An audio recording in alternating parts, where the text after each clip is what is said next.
Hey guys, tonight we embark on a journey, not through the cosmos, but across the sprawling, sun-baked landscape of ancient Egypt. You find yourself standing at the edge of the Nile, the lifeblood of a civilization that stretched for hundreds upon hundreds of miles, a ribbon of green against an ocean of sand. Imagine trying to send a text message from Aswan all the way up to the Delta, only your phone is a papyrus scroll and your network provider is, well, let's just say you probably won't survive this journey if you're the one carrying the message. So, before you get comfortable, take a moment to like the video and subscribe, but only if you genuinely enjoy what I do here. And as always, let me know where you're listening from in the comments and what time it is for you right now. Now, dim the lights, maybe turn on a fan for that soft background hum, and let's ease into tonight's journey together. You feel the dry, hot air on your skin, a constant companion in this ancient land. Look out across the shimmering heat haze, and you'll begin to grasp the sheer, mind-boggling scale of ancient Egypt. This wasn't just a city-state, it was an empire, a vast dominion carved out of the desert, stretching over 1,000 kilometers from the cataracts in the south, near what we now call Aswan, all the way north to the Mediterranean Sea and the bustling port cities of the Delta. Think about that for a moment, 1,000 kilometers. That's roughly the distance from London to Geneva, or from New York City to Indianapolis. Now, imagine trying to govern, manage, and defend such an immense territory without anything faster than a pair of human legs or a sail-powered boat. It's like trying to run a global corporation with only carrier pigeons. Oh wait, we'll get to that later. For now, let's just say it was a logistical nightmare that would make even the most seasoned modern CEO weep into their organic kale smoothie. You stand on the banks of the Nile, the very artery of Egypt. To your left, the lush, fertile green stretches as far as the eye can see, nourished by the annual inundation. To your right, the unforgiving red land, the desert, vast and silent, waiting to swallow anything that strays too far from the river's embrace. This duality, this ribbon of life amidst an ocean of death, defined Egyptian existence and, crucially, its communication challenges. The Nile was the highway, the main street, the only reliable path for long-distance travel. But even the Nile, for all its life-giving properties, was a slow, meandering beast when it came to carrying vital messages. You could float downstream with the current, which was relatively quick, but sailing upstream, against the prevailing northerly winds, was a tedious, muscle-straining affair, relying on oars or tacking sails against the breeze, sometimes even requiring boats to be towed by teams of men or oxen from the riverbanks. Imagine trying to get an urgent report from a distant quarry in the south to the pharaoh's palace in Memphis, hundreds of miles to the north. That message could take weeks or even months to arrive. By then, whatever crisis it reported might have already escalated into an irreversible catastrophe. The pharaoh, as the living embodiment of the gods and the supreme ruler, needed to maintain absolute control over every corner of his sprawling domain. This wasn't just about pomp and circumstance. It was about practical governance. He needed to know about rebellious nomarchs, provincial governors, about the status of the annual flood, about the grain harvest in the distant south, about the movement of foreign armies on the borders, or the progress of monumental construction projects like the pyramids or grand temples. You might think, well, just send a messenger. And they did, of course. They dispatched runners, swift and hardy individuals who would trudge for days across the desert fringes or along the riverbanks, their feet pounding the dusty earth. They sent scribes, often accompanying officials on longer journeys, who would meticulously record decrees and reports on papyrus scrolls. And, as we've noted, they sent boats, laden with goods and messages, slowly making their way along the serpentine Nile. But each of these methods was fraught with peril and delay. You, as a messenger, face not just the scorching sun and the relentless sand that whips into your eyes, but also the very real threat of bandits, wild animals. Yes, there were still lions and hippos in parts of Egypt back then, not just cute little house cats, and the simple, brutal reality of exhaustion. A message entrusted to a runner could be lost if the runner fell ill, got waylaid, or simply succumbed to the elements. And a boat, while safer from some land-based threats, was at the mercy of the river's whims, its currents, its sandbanks, and the ever-present danger of capsizing during a sudden squall. Historians still debate the exact efficiency of the ancient Egyptian bureaucracy's communication lines, with some scholars arguing that the system was surprisingly robust for its time, while others point to numerous instances of delayed responses leading to administrative headaches. Consider the military. When a pharaoh launched a campaign into Nubia to the south or into the Levant to the northeast, communication became even more critical and exponentially more difficult. A general deep in enemy territory needed to send updates on troop movements, enemy strength, and supply needs back to the capital. He also needed to receive orders and reinforcements. Imagine being a general waiting weeks for a crucial order to retreat or advance, while your supplies dwindle and your soldiers grow restless. It's enough to make you tear your hair out, or at least wish for a magic scrying mirror, right? The lack of rapid, reliable communication meant that decisions had to be made based on old information or entirely on a local commander's initiative, which could lead to disastrous missteps. It's like trying to play a real-time strategy game where your internet connection has a ping of 3 weeks. You'd definitely lose that war.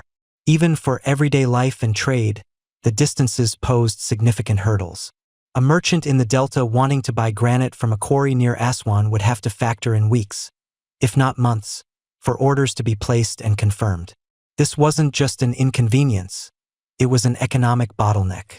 Imagine trying to coordinate the massive annual grain harvest, ensuring that enough food was collected, stored, and redistributed to feed the millions of people across the empire, all while relying on messages that took longer to travel than it takes you to binge-watch an entire season of your favorite show.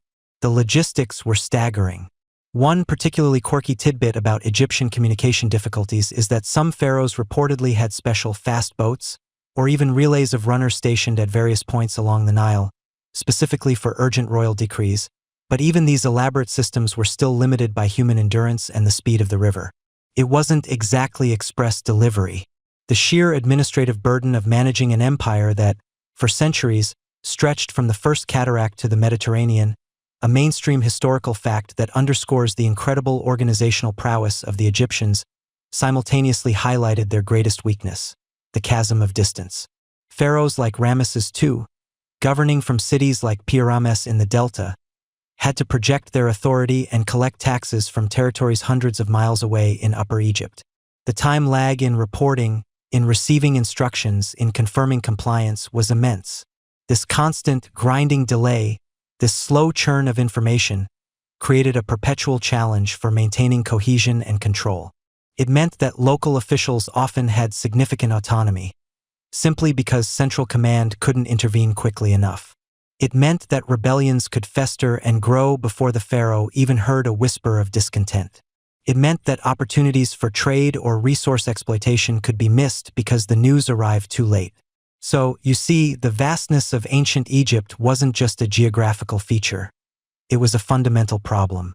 It created a desperate, pressing need for a communication method that could defy the limitations of human endurance, the sluggishness of the river, and the dangers of the desert. A method that could bridge those immense distances swiftly and reliably, carrying the whispers of the empire from one end to the other in a fraction of the time it took a human messenger.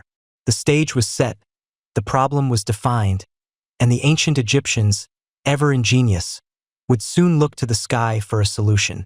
Imagine, if you will, the gentle, warm breeze of ancient Egypt, carrying the faint scent of the Nile and the distant murmur of life along its banks. You're standing, or perhaps lounging, by a sun-drenched granary, the kind where the bounty of the harvest is carefully stored away. The air hums with the soft cooing of pigeons, hundreds of them, flitting in and out of the eaves, their wings a blur against the bright sky. They're everywhere. These birds, a constant, feathered presence in the bustling towns and quiet villages.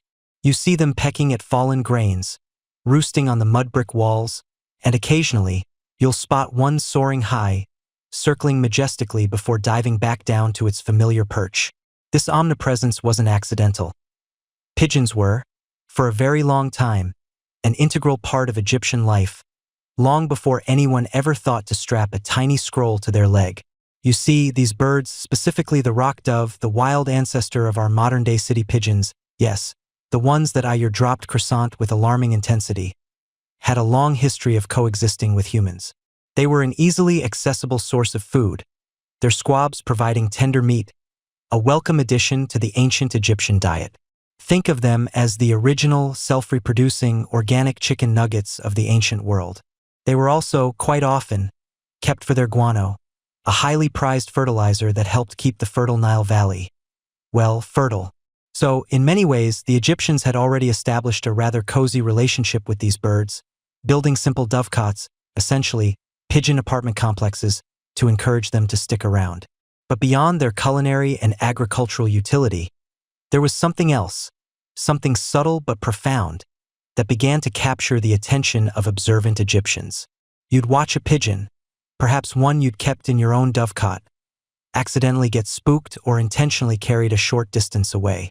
And then, without fail, it would find its way back.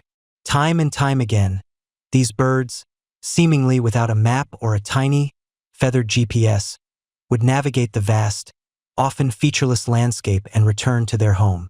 It was like watching your friend, utterly lost in a new city, somehow miraculously end up back on your couch, demanding snacks.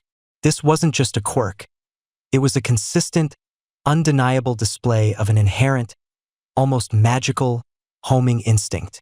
This remarkable ability, this unwavering desire to return to a specific place, must have sparked a flicker of an idea in someone's mind. Imagine the scene. A particularly astute individual, perhaps a farmer, a priest, or even a curious child, observing this phenomenon. You can almost hear them ponder. If this bird always comes back to here from there, what if it could bring something with it? It's a leap of ingenuity, isn't it? From that bird lives here to that bird can carry my urgent message. It's the kind of brainwave that probably happened on a particularly slow Tuesday afternoon, perhaps after a hearty meal, when the mind wanders to possibilities. This wasn't a sudden, grand revelation, mind you. It was more likely a gradual dawning, a series of experimental nudges. Perhaps the very first message was nothing more than a bit of colored string tied to a pigeon's leg, a simple test to see if it would still return. Then maybe a tiny piece of papyrus, blank at first, just to confirm the bird wouldn't mind the extra baggage. It's like when you first tried to send an email, you probably just sent a test message to yourself, something like, "Hi, this is a test," just to make sure the internet hadn't decided to take a vacation. The earliest glimmers of using birds for communication likely emerged from this intimate familiarity and keen observation. While the precise moment of discovery is lost to the sands of time, historians still argue whether the initial spark was an accidental observation or a deliberate experiment driven by a pressing need. The evidence suggests a gradual, organic evolution. We know, for instance, that Egyptians had been domesticating pigeons for thousands of years by the time their communicative potential was fully realized. In fact, a mainstream historical fact is that pigeons were widely depicted in ancient Egyptian art and hieroglyphs, often associated with fertility and rebirth, long before they became the original express mail service. Their spiritual significance and their role as a food source meant they were constantly around, constantly observed. Think of it. You're an Egyptian official, struggling with the monumental task of governing a kingdom that stretches for hundreds of miles along the Nile. You need to send orders, receive reports, coordinate projects. Human runners are slow, vulnerable to bandits, and prone to getting lost. Boats are tied to the river. But these birds, these pigeons, they fly straight, they fly fast, and they fly home. It must have seemed like a gift from the gods, a solution that literally fell from the sky. The very first message delivery would have been incredibly rudimentary. You wouldn't have had a sophisticated postal system with pigeon lofts dotted every few miles just yet. No, at first it would have been simpler, more experimental. Perhaps a general wanted to know if a distant outpost was still secure. He'd take a pigeon that had been born and raised at that outpost, bring it with him on campaign, and then, if he needed to check in, he'd release it. The bird, driven by that powerful homing instinct, would make a beeline for its original home, carrying a tiny, perhaps even unwritten, reassurance of its safe arrival. This was the original ping from a server, confirming a connection. There's a quirky tidbit here. Some theories suggest that the earliest use of pigeons wasn't even for complex messages, but simply for signaling. Imagine a general at a siege. He releases a pigeon. If it returns to a prearranged point, it means we're still holding out. If it doesn't, or if another pigeon is released with a specific marking, it might signal we need help. It was the original binary code, long before computers were even a twinkle in a silicon chip's eye. This simple act of release and return was the bedrock, the very first step on the long, fascinating path to a sophisticated pigeon postal service. It was the moment someone looked at a bird, not just as a source of dinner or fertilizer, but as a potential conduit for vital information, a living, breathing, feathered telegram. And thus, the age of avian communication began to take its very first tentative flight. Section 3. Imagine, if you will, the vast, sun-drenched expanse of ancient Egypt. You stand at the edge of the Nile, the river a shimmering ribbon stretching seemingly forever, connecting distant cities and remote outposts. You gaze up at the impossibly blue sky, feeling the dry desert air on your skin, and you can almost hear the soft flutter of wings above. For the ancient Egyptians, this immense landscape, while providing life, also presented a monumental challenge. How do you send a message from Thebes to Memphis, or from a distant military camp back to the pharaoh's palace, with any semblance of speed or reliability? This wasn't just about sending a quick hello. It was about coordinating armies, managing granaries, and ensuring the smooth flow of an entire empire. And the answer, my friend, often came with a quiet coo and a powerful beat of wings. The secret, the veritable superpower that transformed a common bird into an indispensable tool of state, lay deep within the very fabric of the pigeon's being. Its remarkable homing instinct. It's not just a cute trick you see at a magic show. It's a sophisticated biological marvel, a built-in GPS system that even modern technology, for all its dazzling complexity, struggles to truly replicate or understand in its organic elegance. You might have a fancy smartphone that can guide you through a labyrinthine city, but can it do so purely by instinct, without a satellite signal or a battery charge, across hundreds of miles of featureless desert? Your phone would probably just show you a little spinning wheel of doom, wouldn't it? Pigeons, on the other hand, had their own internal, eco-friendly navigation. At its core, the homing instinct is simply a profound, unshakable drive to return to a specific, familiar place, their home loft, their mate, their nest, their food source. It's an evolutionary advantage, really. A pigeon released far from its home doesn't just randomly wander. It experiences an intense, almost magnetic pull back to that one spot. Think of it like that feeling you get when you're on a long trip and all you want to do is curl up in your own bed. Now amplify that feeling by 1,000, add wings, and subtract any need for Google Maps. This isn't learned behavior in the traditional sense. It's an innate, deeply embedded program, refined over millennia of natural selection. But how do they do it? How does a bird, with a brain no bigger than your thumb, manage such incredible feats of navigation? Well, it's not just one trick up their feathered sleeve. It's a symphony of senses, a multimodal approach that puts even the most advanced human navigation systems to shame. One of the most fascinating and widely studied aspects of pigeon navigation is their ability to sense the Earth's magnetic field. Yes, you heard that right. They have, in essence, a built-in compass. Imagine for a moment, closing your eyes and being able to feel the Earth's magnetic currents, like subtle, invisible lines of force guiding your path. You'd never get lost again, would you? For pigeons, this magnetoreception is believed to be one of their primary navigational tools. It's a mainstream historical fact that pigeons can find their way home from distances exceeding hundreds, sometimes even thousands, of miles away, often using cues from the Earth's magnetic field. They can detect not just the direction of magnetic north, but also the inclination of the magnetic field, which varies with latitude. This gives them a kind of internal latitude and longitude grid, allowing them to pinpoint their position relative to their home. Historians still argue whether the primary mechanism for this magnetic sense lies in tiny iron-rich particles found in their beaks, acting like microscopic compass needles, or if it involves a more complex, quantum mechanical process occurring in their eyes, where light-sensitive proteins react to the Earth's magnetic field. It's like they have a tiny, highly sensitive metal detector and a light sensor working in tandem, constantly calibrating their position. Pretty neat for a bird that just wants to find its way back to its pigeon palace. Then there's the sun compass. Even on days when the Earth's magnetic field might be disrupted, or when they're simply cross-referencing, pigeons are masters of celestial navigation. They can use the sun's position in the sky, even if it's partly obscured by clouds, to determine direction.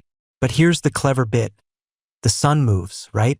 So, a pigeon needs to know not just where the sun is, but also what time of day it is, and how the sun's position should change throughout the day. This requires an incredibly accurate internal clock. They compensate for the sun's apparent movement, essentially calculating where the sun will be at any given moment, and using that to maintain a consistent bearing. It's like they have a tiny, feathered astronomer on board, constantly updating their celestial calculations. You, meanwhile, probably just check your phone for the time, which, let's be honest, probably needs charging anyway. But wait, there's more. Pigeons also possess an astonishing sense of smell. While it might sound strange, the olfactory map theory suggests that pigeons build up a mental map of their environment based on a mosaic of scents. As they fly, they're not just seeing the landscape, they're smelling it. Different regions have different scent profiles, like a giant, invisible perfume counter, and they learn these scent gradients around their home. So, when released far away, they can literally smell their way back, following familiar atmospheric odors that lead them closer to their loft. It's a bit like you following the scent of freshly baked bread to the nearest bakery, except on a scale that spans entire provinces. A quirky tidbit that some researchers have explored is the idea that pigeons can even detect infrasound, extremely low-frequency sounds that travel vast distances, generated by things like ocean waves, distant storms, or even geological activity. Imagine hearing the deep rumble of a faraway mountain range or the distant crash of the Mediterranean Sea, even when you're hundreds of miles inland.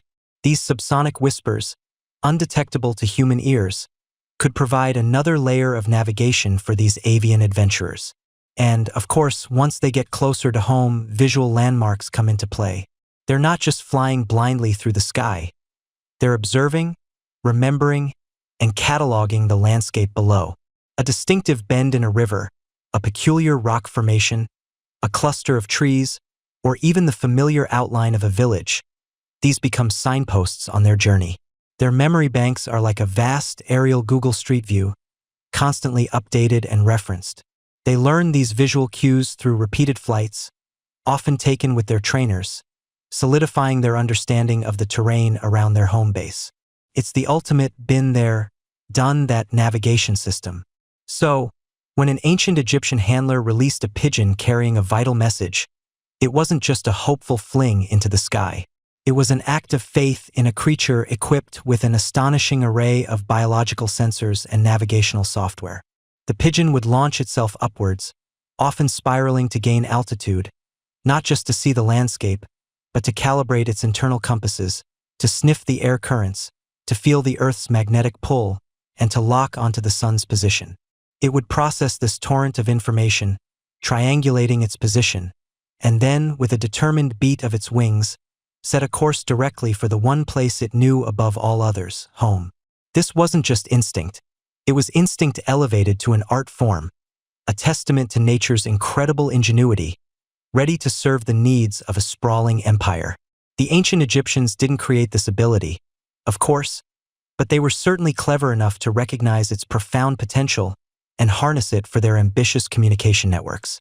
Now, imagine yourself standing in the dusty, sun-baked landscape of ancient Egypt. You've just learned about the incredible, innate homing instinct of pigeons, a biological marvel that makes them tiny, feathered supernavigators. But here's the kicker. Even with all that natural talent, a wild pigeon isn't born knowing how to deliver a top-secret message from the pharaoh. Oh no, that takes work. A lot of work. So you find yourself on the threshold of the most crucial stage of all.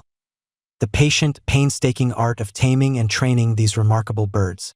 You step into the cool, shadowed interior of a newly built pigeon loft, the air thick with the earthy scent of straw, dried pigeon droppings, and a faint, almost sweet aroma of grain. It's quiet in here, save for the soft rustle of unseen wings and the occasional gentle coo. This isn't a job for the impatient. the easily frustrated, or those who prefer instant gratification. If you're looking for a quick fix, you'd be better off trying to teach a camel to tap dance. This, my friend, is a marathon, not a sprint measured in weeks and months, not hours. Your first task is acquisition. You can't just whistle and expect a fully grown wild pigeon to saunter over and sign up for duty. No, you typically start with the young ones, the squabs. You might have carefully, quietly, climbed to a high ledge where a nest clung precariously, or perhaps you acquired them from another, established loft through trade or as a gift. Imagine the delicate touch as you gently scoop a fluffy, wide-eyed squab from its nest. It's so small, so vulnerable, fitting perfectly into the cup of your palm. Its tiny heart a frantic drum against your skin. You feel a sudden, profound sense of responsibility, like a tiny, feathered secret agent has just been entrusted to your care. Once in the loft, the real magic, or rather, the real work, begins. These young birds are brought into their new home, a secure, comfortable space designed to become their entire world. The loft isn't just a place. It's the destination. It's the safe haven they will always yearn to return to, no matter how far they fly. You ensure there's fresh water in shallow bowls and a constant supply of their favorite grains, barley, millet, lentils. You move slowly, speak softly, your presence becoming a gentle, predictable part of their new existence. You are, in essence, their benevolent landlord, and the rent is paid in trust. The initial days are all about habituation. You don't try to pick them up immediately. Instead, you simply exist alongside them. You sit quietly, observing their tentative movements, their nervous glances. You place food near you, letting them associate your presence with sustenance and safety. Slowly, gradually, they begin to lose their fear. They learn that the large, two-legged creature that sometimes hums softly and always brings delicious food is not a predator but a provider. It's a bit like trying to befriend a particularly shy cat. You offer treats, you don't make sudden movements, and eventually, one day, they might just brush against your leg, or, in this case, land on your arm without a panic attack. Then comes the handling. This is where your patience is truly tested. You learn to pick up a pigeon with a calm, confident grip, supporting its body, making sure not to squeeze too tightly or cause it distress. You feel the delicate structure of its bones, the surprising power in its tucked wings. You gently stroke its soft feathers, speaking in low, reassuring tones. The goal isn't to break their spirit, but to build a bond of trust so profound that they associate your touch, your voice, even your scent, with security. This isn't just about training a bird. It's about forming a subtle, unspoken partnership. Historians still argue whether ancient Egyptian pigeon trainers used any specific calming herbs or essential oils during these initial handling phases, or if it was purely a matter of technique and temperament. We know they were adept at using nature's bounty, so it's not entirely out of the realm of possibility. Once the birds are comfortable with human presence and handling, the true flight training begins. You start small, very small. You open the loft door, allowing them to take short, exploratory flights around the immediate vicinity. They circle, testing their wings, getting a lay of the land, but always, returning to the familiar safety of their loft, where food and water await. This is the reinforcing cycle. Fly out, return home, get rewarded. It's a simple concept, but utterly fundamental. You watch them with bated breath, a mix of anxiety and quiet pride, as they make their first hesitant forays into the vast blue. The training progresses incrementally, a process known as lofting. Once the pigeons are reliably returning from short flights around their home, you begin to take them further afield. You might carry a basket of pigeons a short distance from the loft, perhaps just a few hundred cubits, release them and wait, and then, with a burst of relief, you see them, tiny specks against the sky, heading unerringly back towards their home. You repeat this process, gradually increasing the distance. One day you might take them a mile, the next 5, then 10. It's like teaching a child to ride a bicycle. You start with training wheels, then let go for short stretches, then longer and longer until they're off on their own. Except your bicycle has wings and a brain the size of a walnut, albeit a very talented walnut. This repetitive journey, always originating from a new, unfamiliar location and always culminating at their beloved loft, reinforces their homing instinct and builds their navigational confidence. They're not just flying. They're learning to orient themselves, to read the landscape, to feel the subtle pull of their home. It's believed that ancient Egyptian trainers might have used landmarks, river currents, and even the position of the sun to help guide their initial releases, subtly imprinting the landscape onto the birds' minds. This long-distance training could take months, sometimes even a year, before a pigeon was deemed truly reliable for long-haul messages. The investment of time was immense, but the payoff in terms of rapid communication was priceless. Beyond the physical training, there was the psychological conditioning. The loft wasn't just a physical structure. It was a psychological anchor. It was where they were fed, where they slept, where they felt safe from predators. It was their universe. You might even have used special calls or whistles when feeding them, creating a unique sound that they associated with positive reinforcement. Mainstream historical facts confirm that ancient Egyptians were masters of animal husbandry, understanding the power of routine and reward in training various creatures. From donkeys to hunting dogs, pigeons were no exception. They applied the same principles of consistent care and positive reinforcement that they used to train other working animals. Finally, once the pigeons were reliable flyers, they had to be accustomed to carrying a message. This wasn't as simple as just tying a scroll to their leg. You would start by attaching a small, empty, lightweight scroll, perhaps a tiny piece of papyrus or linen tied with a thin thread, to one of their legs. This was done carefully, ensuring it didn't impede their flight or cause discomfort. The bird needed to get used to the sensation, to understand that this tiny appendage was part of their flight, not something to be pecked off. You'd release them for short flights with this mock message, rewarding them upon their return. It's like getting a new backpack. It feels weird at first, but you get used to it. Or maybe not if it's a really lumpy backpack. The trainers themselves were likely highly skilled individuals, perhaps even a specialized caste within the broader administrative or military structure. They needed an unparalleled degree of patience, an intuitive understanding of animal behavior, and a deep connection to their feathered charges. Imagine the quiet pride of a trainer watching one of their birds disappear into the distant sky, knowing it carried vital news, and then the surge of relief and satisfaction when, hours or days later, that same bird returned, a tiny, invaluable scroll still securely fastened to its leg. It was a testament to their dedication, their foresight, and the enduring ingenuity of a civilization that knew how to listen to the whispers of nature and turn them into a powerful tool. Section 5. You've spent all that time patiently coaxing these feathery little geniuses to understand the concept of home, teaching them the routes, the signals, the very idea of a safe haven. But where exactly is home for a highly valuable, top-secret feathered asset? It's not just a bird bath in the garden, is it? Oh no, that would be far too easy and far too vulnerable. You see, ancient Egypt, being the land of grand ambitions and even grander structures, didn't skimp on its pigeon infrastructure. We're talking about specialized pigeon lofts, or dovecotes as they're often called, that were as crucial to the communication network as the birds themselves. Imagine, if you will, the bustling rooftop of a government building in Memphis or Thebes.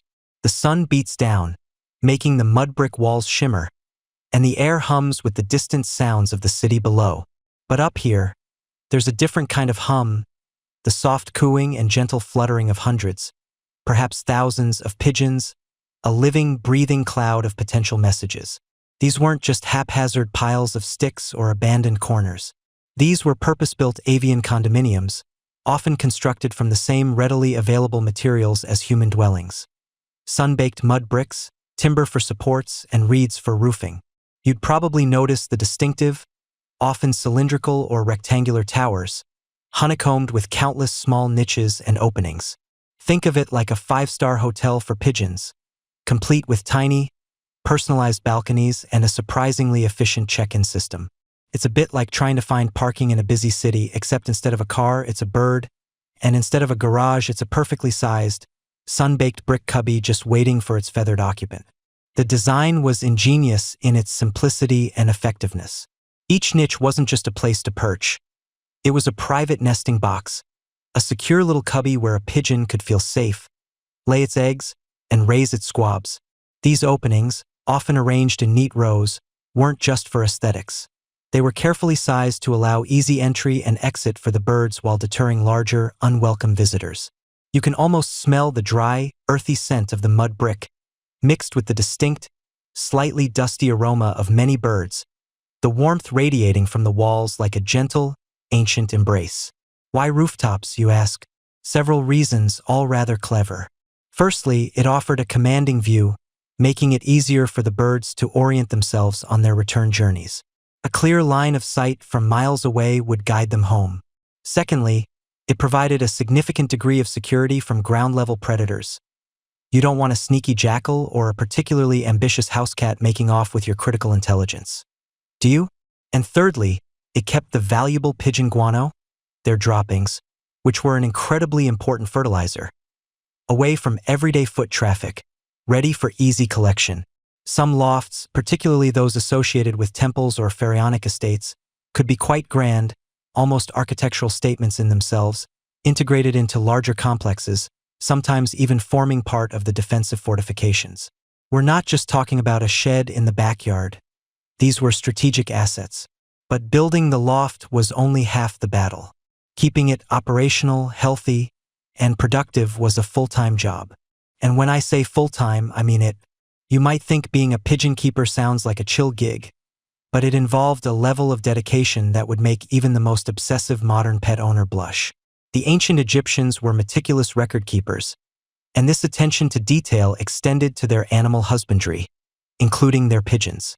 We know from various tomb paintings and papyri that animal care, especially for valuable livestock or working animals, was a highly organized affair. The first order of business? Cleanliness. Oh, the cleaning. Pigeon droppings, while incredibly valuable as fertilizer, can also be a breeding ground for disease if left unchecked. So, imagine you, the dedicated pigeon keeper, regularly sweeping out those countless little niches, ensuring the loft remained hygienic. You'd hear the rhythmic swish-swish of a broom, the fine dust motes dancing in the sunlight filtering through the openings. It's a bit like constantly cleaning up after a toddler, except the toddler has wings and can fly away with state secrets. It's enough to make you wish they had tiny little pigeon-sized Roomba vacuum cleaners. Isn't it? Or maybe tiny pigeon-sized Amazon Fresh deliveries, neatly packed in biodegradable reed baskets, of course. Beyond the basic sustenance, there was the daily ritual of observation. A good pigeon keeper knew each bird, or at least the general temperament of the flock. You'd be looking for any signs of stress, fighting, or unusual behavior. Perhaps a bird wasn't returning to its usual niche, or its feathers looked dull. These subtle cues could indicate a brewing illness that, if left untreated, could decimate an entire loft and cripple the communication network. It was a bit like being a feathered detective, constantly looking for clues in the avian world. Then there was the food and water. These weren't wild birds foraging for themselves. These were highly trained athletes, and like any athlete, they needed a consistent, high-quality diet.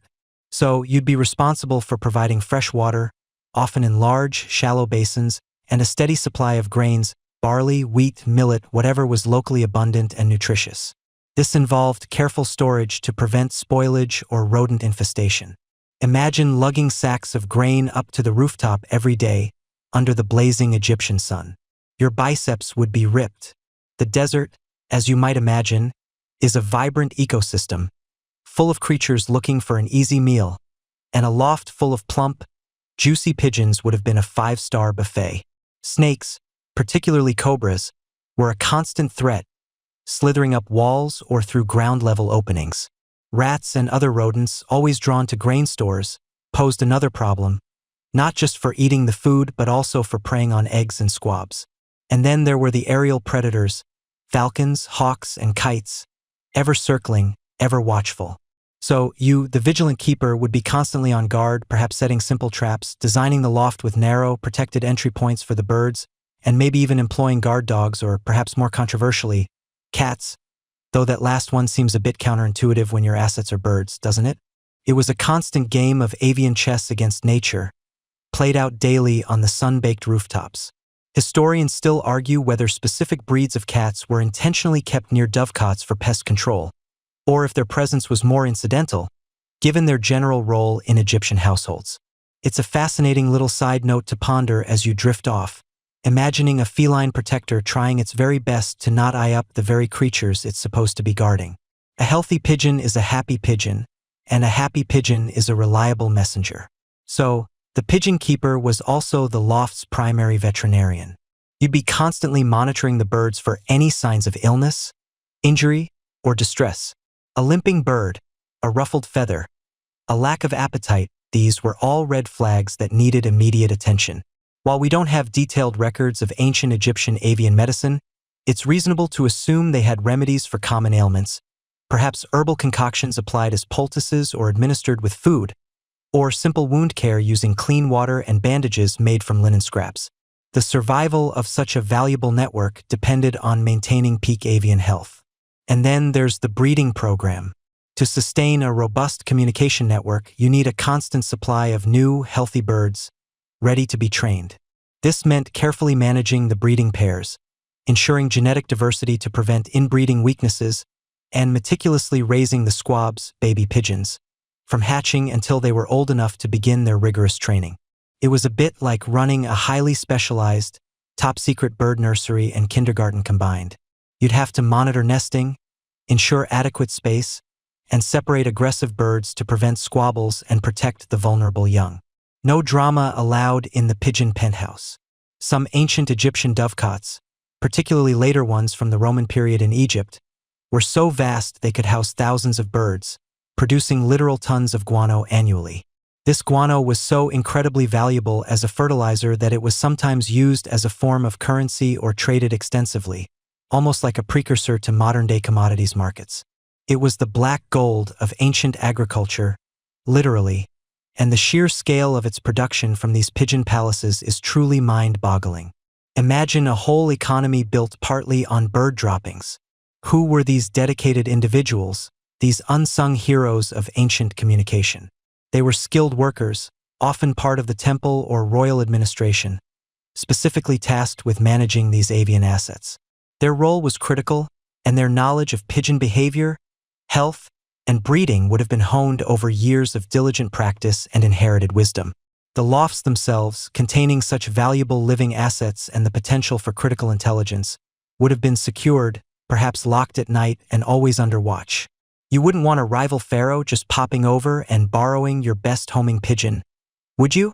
That's like someone stealing your Wi-Fi router, but with far graver national security implications and a lot more flapping. Imagine the annual performance review. So, your job is to clean bird poop, carry heavy sacks of grain, chase off snakes, and make sure no one steals our feathered spies. Your key performance indicators are bird health and guano yield. Benefits include, well, you get to hang out with birds all day, and occasionally, you get to read a tiny scroll before it flies off. The careful construction and meticulous, daily maintenance of these pigeon lofts underscore just how seriously the ancient Egyptians took their communication network. It wasn't a whimsical hobby. It was a vital, strategic asset, requiring significant investment in infrastructure, resources, and dedicated human labor. Each loft was a busy hub, a living, breathing component of the vast, intricate web that held the sprawling Egyptian empire together, allowing messages to flow like the Nile itself. And as you imagine those busy, cooing, fluttering rooftops, bathed in the warm glow of the setting sun, you begin to appreciate the sheer scale of this ancient marvel, a testament to enduring ingenuity. You find yourself standing, or perhaps more accurately, gently swaying, in the hushed, sun-dappled stillness of an ancient Egyptian scribe's chamber. The air is thick with the scent of dried papyrus, a faint, earthy aroma, mingled with something sharper, like mineral dust. Imagine the quiet concentration, the kind that makes your ears ring just a little, as the very essence of communication is distilled down to its most fundamental, most fragile form. This isn't about booming pronouncements from pharaohs or grand inscriptions on temple walls. No, this is about whispers carried on the wind, secrets tucked into the smallest of packages. Your task, or rather, the task of the ancient Egyptian scribe you're observing, is to take vital information, be it military intelligence, a royal decree, or perhaps even a plea for more flax seeds for the royal linen weavers, and shrink it down to something a bird can carry. It's like trying to fit your entire weekend packing list into a single, rather small sock. The challenge is immense. The precision required, nothing short of breathtaking. First, the canvas. You watch as a carefully selected piece of papyrus is laid out. It's not just any papyrus. This is the finest, thinnest, most pliable sheet available, perhaps even from a specialized high-yield papyrus marsh. You can almost feel its delicate, reedy texture beneath your fingertips, the way it rustles softly when even the gentlest breeze from the doorway stirs it. The scribe, with a focused intensity that would make a modern-day surgeon nod in approval, uses a sharp obsidian blade to cut a strip. This isn't a grand, sweeping sheet for a tomb inscription. Oh no, this is a sliver, perhaps no wider than your pinky finger and maybe just a few inches long. Think of it as the world's most exclusive, ancient fortune cookie message. Now for the ink. It's not the ubiquitous carbon black that you might associate with everyday Egyptian writing. For these airborne missives, durability was key. You see the scribe dip a fine-tipped reed pen, not much thicker than a modern toothpick, into a small, polished stone palette. The ink here is often a mix of carbon soot, yes, but sometimes enhanced with finely ground mineral pigments, perhaps even a touch of red ochre for emphasis or to denote urgency. Imagine the delicate shimmer as the wet ink catches the light, a fleeting glint of deep, rich color that will soon be a silent, vital message. This brings us to the core of the challenge. Writing on such a minuscule surface. The scribe doesn't use the grand, pictorial hieroglyphs that adorn temple walls. That would be like sending a text message written in full calligraphy. Instead, they employ hieratic script, a cursive, flowing form of hieroglyphic writing, much faster to write and perfectly suited for administrative documents and, crucially, these tiny scrolls. This is where the mainstream historical fact really hits home. The ancient Egyptians developed hieratic precisely because it allowed for speed and efficiency, a recognition that time, even in ancient times, was often of the essence. You watch, mesmerized, as the scribe's hand moves with incredible fluidity, each stroke precise, economical. It's less like writing and more like drawing intricate miniature symbols, each one packed with meaning.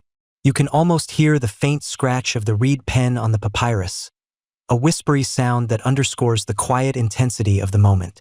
The content itself is condensed to the absolute minimum. No flowery prose, no lengthy salutations. It's all about the facts.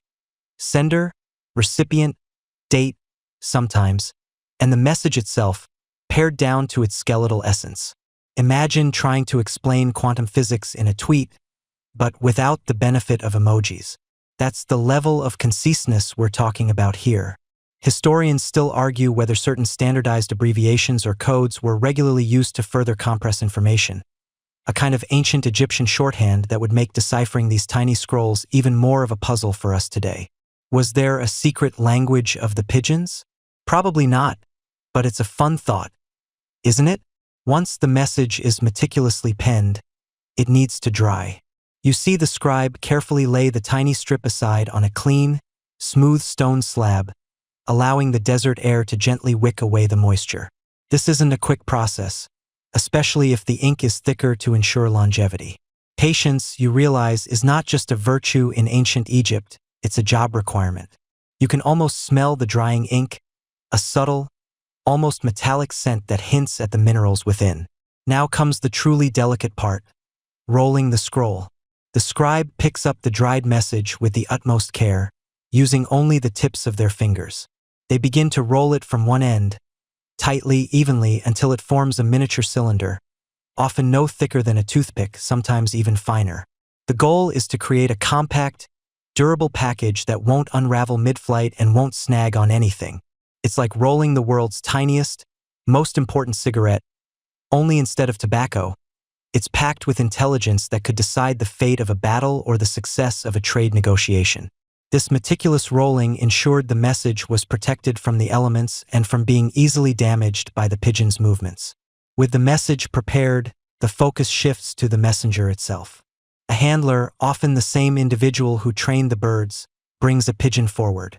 This isn't some flapping, squawking bird. This is a highly trained, remarkably calm creature. You can sense its quiet alertness, its intelligence shining in its dark, intelligent eyes.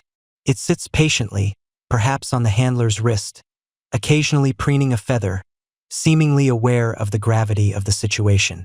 This level of calmness in the birds is a testament to the extensive training and care they received, ensuring they didn't panic when the tiny burden was attached. The attachment process is perhaps the most critical step. The message needs to be secure enough to withstand a long, possibly turbulent flight, yet light enough not to impede the pigeon's natural movement or cause it any discomfort. You watch as the handler carefully, gently, extends one of the pigeon's legs. It's usually the right leg, a convention that might have helped with consistency, or perhaps it was just easier for right-handed handlers. Around the pigeon's lower leg, just above the foot, a thin, strong thread is prepared. This isn't just any thread. It's often made from fine linen fibers, incredibly strong for their weight, or even a strand of sinew, known for its durability. The quirky tidbit here is how they secured it. While we often imagine simply tying the scroll directly, some evidence suggests they sometimes used a tiny, lightweight, hollow reed or a very small, thin metal ring, perhaps bronze or copper, through which the scroll was slipped before being secured to the leg. This acted as a protective casing, a miniature, avian-friendly scroll case, preventing the papyrus from fraying or getting wet. Imagine the skill required to craft such a tiny, functional piece. The thread or sinew was then used to secure this tiny casing, or the scroll itself, to the pigeon's leg with a special knot, one that was secure, wouldn't tighten excessively, and could be easily untied upon arrival. It had to be a knot that wouldn't slip, but also wouldn't cut off circulation, a delicate balance of engineering and animal husbandry. You can almost feel the tension in the air as the handler's fingers work with surgical precision, ensuring the knot is just right. The final check is vital. The handler gently flexes the pigeon's leg, ensuring the message doesn't restrict movement, doesn't chafe, and won't get caught in the bird's feathers during flight. They might even lightly jiggle the bird to simulate a sudden movement, just to be absolutely sure. It's like a pre-flight inspection for the world's most adorable, feathered aircraft. The pigeon, seemingly unfazed by all this meticulous fuss, might just blink slowly, perhaps preen a chest feather, as if to say, "All right already, I've got a job to do." And then, with a quiet nod, the pigeon is released. You watch it launch into the brilliant blue Egyptian sky, a tiny speck against the vastness, carrying its invaluable, almost invisible cargo. That small, carefully crafted scroll, no bigger than your thumbnail, represents hours of meticulous work, incredible ingenuity, and a profound trust in nature's most remarkable navigators. It's a testament to how the ancient Egyptians, with their boundless creativity, truly understood how to harness the power of the natural world for their most pressing needs, transforming a simple bird into a vital artery of their sprawling empire. Section 7. You find yourself standing in the grand, sun-drenched courtyard of a pharaoh's palace, perhaps in the bustling city of Memphis or the majestic capital of Thebes. The air hums with the distant sounds of daily life, the murmur of courtiers, the rustle of papyrus, and perhaps, if you listen very closely, the soft cooing from a nearby, well-guarded loft. This isn't just any palace. It's the nerve center of an empire, a vast dominion stretching for hundreds of miles along the fertile ribbon of the Nile, reaching out into the desert oases and even across borders into foreign lands. Imagine, for a moment, the sheer logistical nightmare of governing such an expanse without anything resembling a modern telephone, let alone the instantaneous connectivity of the internet. No ancient Egyptian equivalent of Wi-Fi, no fiber optics running under the sands. Their broadcasts were carried by wings, and their urgent emails had feathers. The pharaoh, the living god on earth, held immense power, but that power was only as effective as his ability to communicate his will and receive vital intelligence from every corner of his realm. You can almost feel the weight of a pharaoh's decree, perhaps a new law regarding land ownership or an edict to prepare for the annual inundation of the Nile. This wasn't a message that could wait weeks to trickle down by foot. Imagine the chaos, the potential for unrest, if vital instructions from the capital took an eternity to reach the far-flung governors of distant provinces like Aswan in the south or the Delta in the north. The very stability of the empire, the smooth turning of its administrative gears, depended on the swift, reliable dissemination of such information. And here, our feathered friends truly earned their perch. For the pharaohs, pigeons were less about convenience and more about control. They were the original secure messaging system, a way to bypass slower human messengers who might be waylaid by bandits, succumb to the harsh desert elements, or, perhaps most dangerously, be intercepted by rivals. A tiny scroll, no bigger than your pinky finger, secured to a pigeon's leg, could carry the difference between order and anarchy. It could be a command for a regional nomarch to collect taxes with renewed vigor, an instruction to send grain to a famine-stricken area, or even a royal summons for a particularly troublesome official to present himself before the throne. When you're managing a populace of millions, ensuring food security, maintaining justice, and keeping the peace, timely information isn't a luxury. It's the bedrock of your rule. Think of it as the pharaoh's version of a secure messaging app, albeit one that required a lot more birdseed and a patient hand. The pigeon, once released, would soar high above the familiar landscape, its incredible homing instinct guiding it unerringly back to its carefully tended loft within the palace grounds. The arrival of a royal pigeon was no casual event. It was often heralded by the cooing from the loft, prompting a vigilant attendant to retrieve the bird and its precious cargo. The message would then be swiftly delivered to the pharaoh's scribes or directly to the pharaoh himself, depending on its perceived urgency. Historians still argue whether specific symbols or colors on the tiny scrolls indicated their priority, much like modern email flags. But what's clear is that these feathered couriers were treated with the utmost respect and care, their well-being directly linked to the empire's efficiency. Now, shift your gaze from the serene palace to the dusty, sun-baked landscape of the frontier. Imagine a general, perhaps a seasoned veteran of the new kingdom's campaigns, standing amidst his troops, miles from the familiar comforts of the Nile Valley. He's deep in Nubia, or perhaps campaigning in the Levant, facing the unpredictable challenges of foreign lands and hostile forces. For him, communication wasn't just about administration. It was about survival, strategy, and the very outcome of a military engagement. This is where the pigeon truly stepped into its role as a strategic asset. While we'll delve deeper into the nitty-gritty of battlefield communication in a later segment, it's crucial to understand that even before arrows flew and chariots clashed, pigeons were already indispensable. They were the eyes and ears of the general, providing intelligence that no human scout could deliver with such speed and reliability.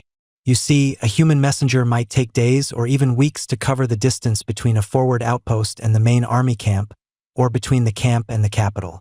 A pigeon, however, could cover that same distance in a matter of hours, flying high above the terrain, largely unseen and unhindered by difficult topography or enemy patrols.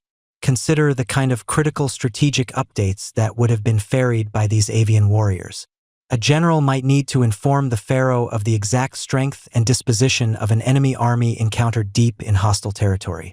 He might send word of a successful river crossing or the discovery of a new, unexpected trade route. Perhaps he needed to request urgent reinforcements, specifying the number of chariots or archers required to press an advantage or shore up a defensive line. Or, inversely, the pharaoh might send orders to his general, a change in strategy, a new objective, or even news from home that could impact morale. Imagine the tension as the general waits for news. The sun beats down, the desert stretches endlessly, and every day without communication adds to the gnawing uncertainty.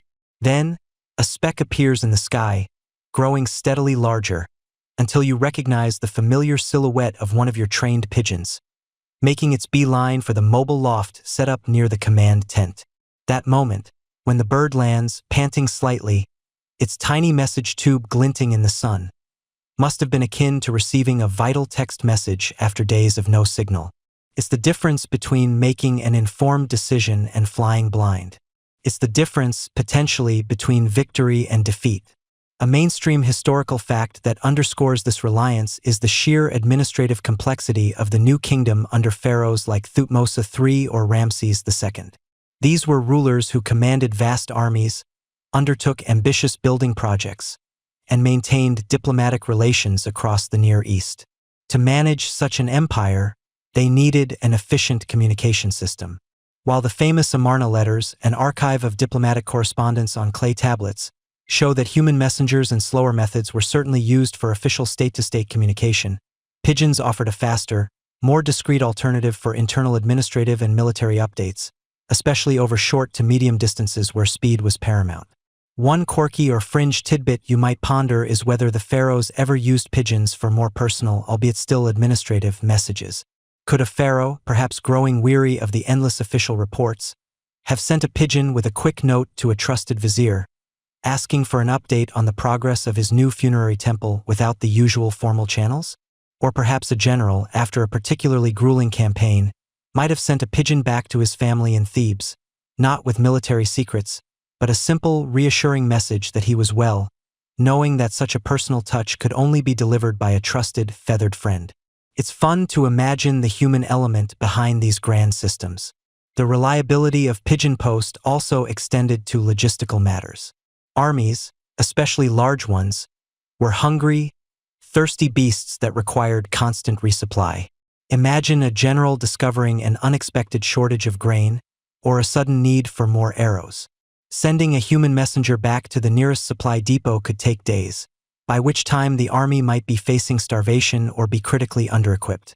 A pigeon, however, could carry that urgent request for supplies back to a base camp or the capital within hours, allowing for a much quicker response. It was their version of ordering emergency provisions via express delivery. You can almost hear a frustrated quartermaster muttering, "Just send the pigeon, for Ra's sake, before we're eating sand." Moreover, the sheer speed of pigeon delivery meant that information was fresh. In a world where news traveled at the pace of a camel or a running man, a few hours could mean the difference between acting on current intelligence and reacting to outdated information. This was particularly vital in dynamic situations, whether it was tracking the movements of nomadic raiders in the desert or coordinating the efforts of dispersed administrative units during a crisis. The pharaoh's power was absolute, but his reach was only as long as his fastest messenger. And for sheer speed and discretion in delivering critical strategic and administrative updates, the ancient Egyptians found no better solution than the humble, yet incredibly capable homing pigeon.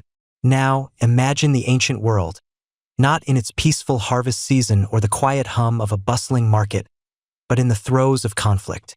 You're standing, or perhaps gently reclining in your mind's eye, on the dusty ramparts of a besieged city, or perhaps amidst the anxious quiet before a grand battle.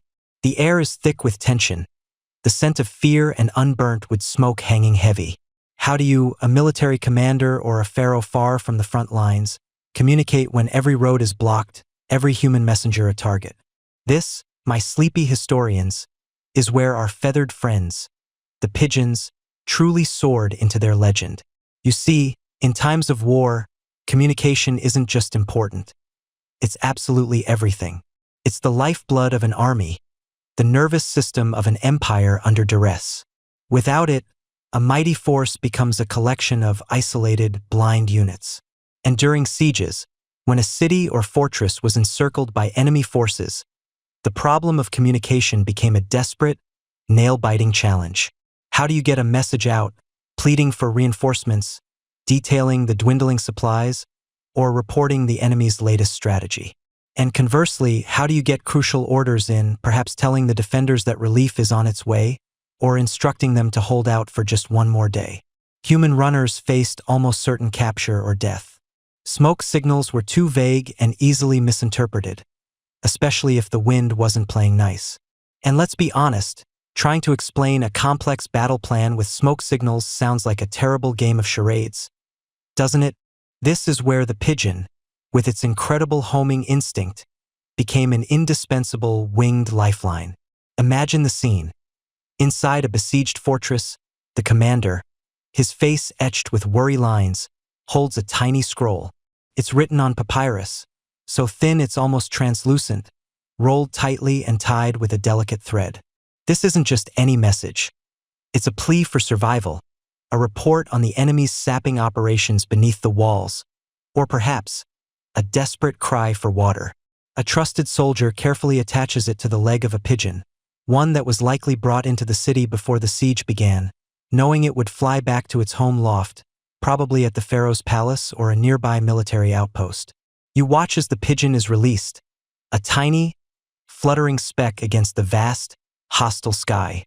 For a moment, it circles, gaining its bearings, and then, with a determined beat of its wings, it streaks upwards, hopefully too fast, too high, for an enemy archer to spot. The fate of hundreds, perhaps thousands, rests on those tiny wings. The defenders on the ramparts hold their breath, eyes fixed on the disappearing bird, a silent prayer whispered for its safe passage. This wasn't just a communication method. It was a beacon of hope. Conversely, getting messages into a besieged city was equally vital, if not more so, for morale.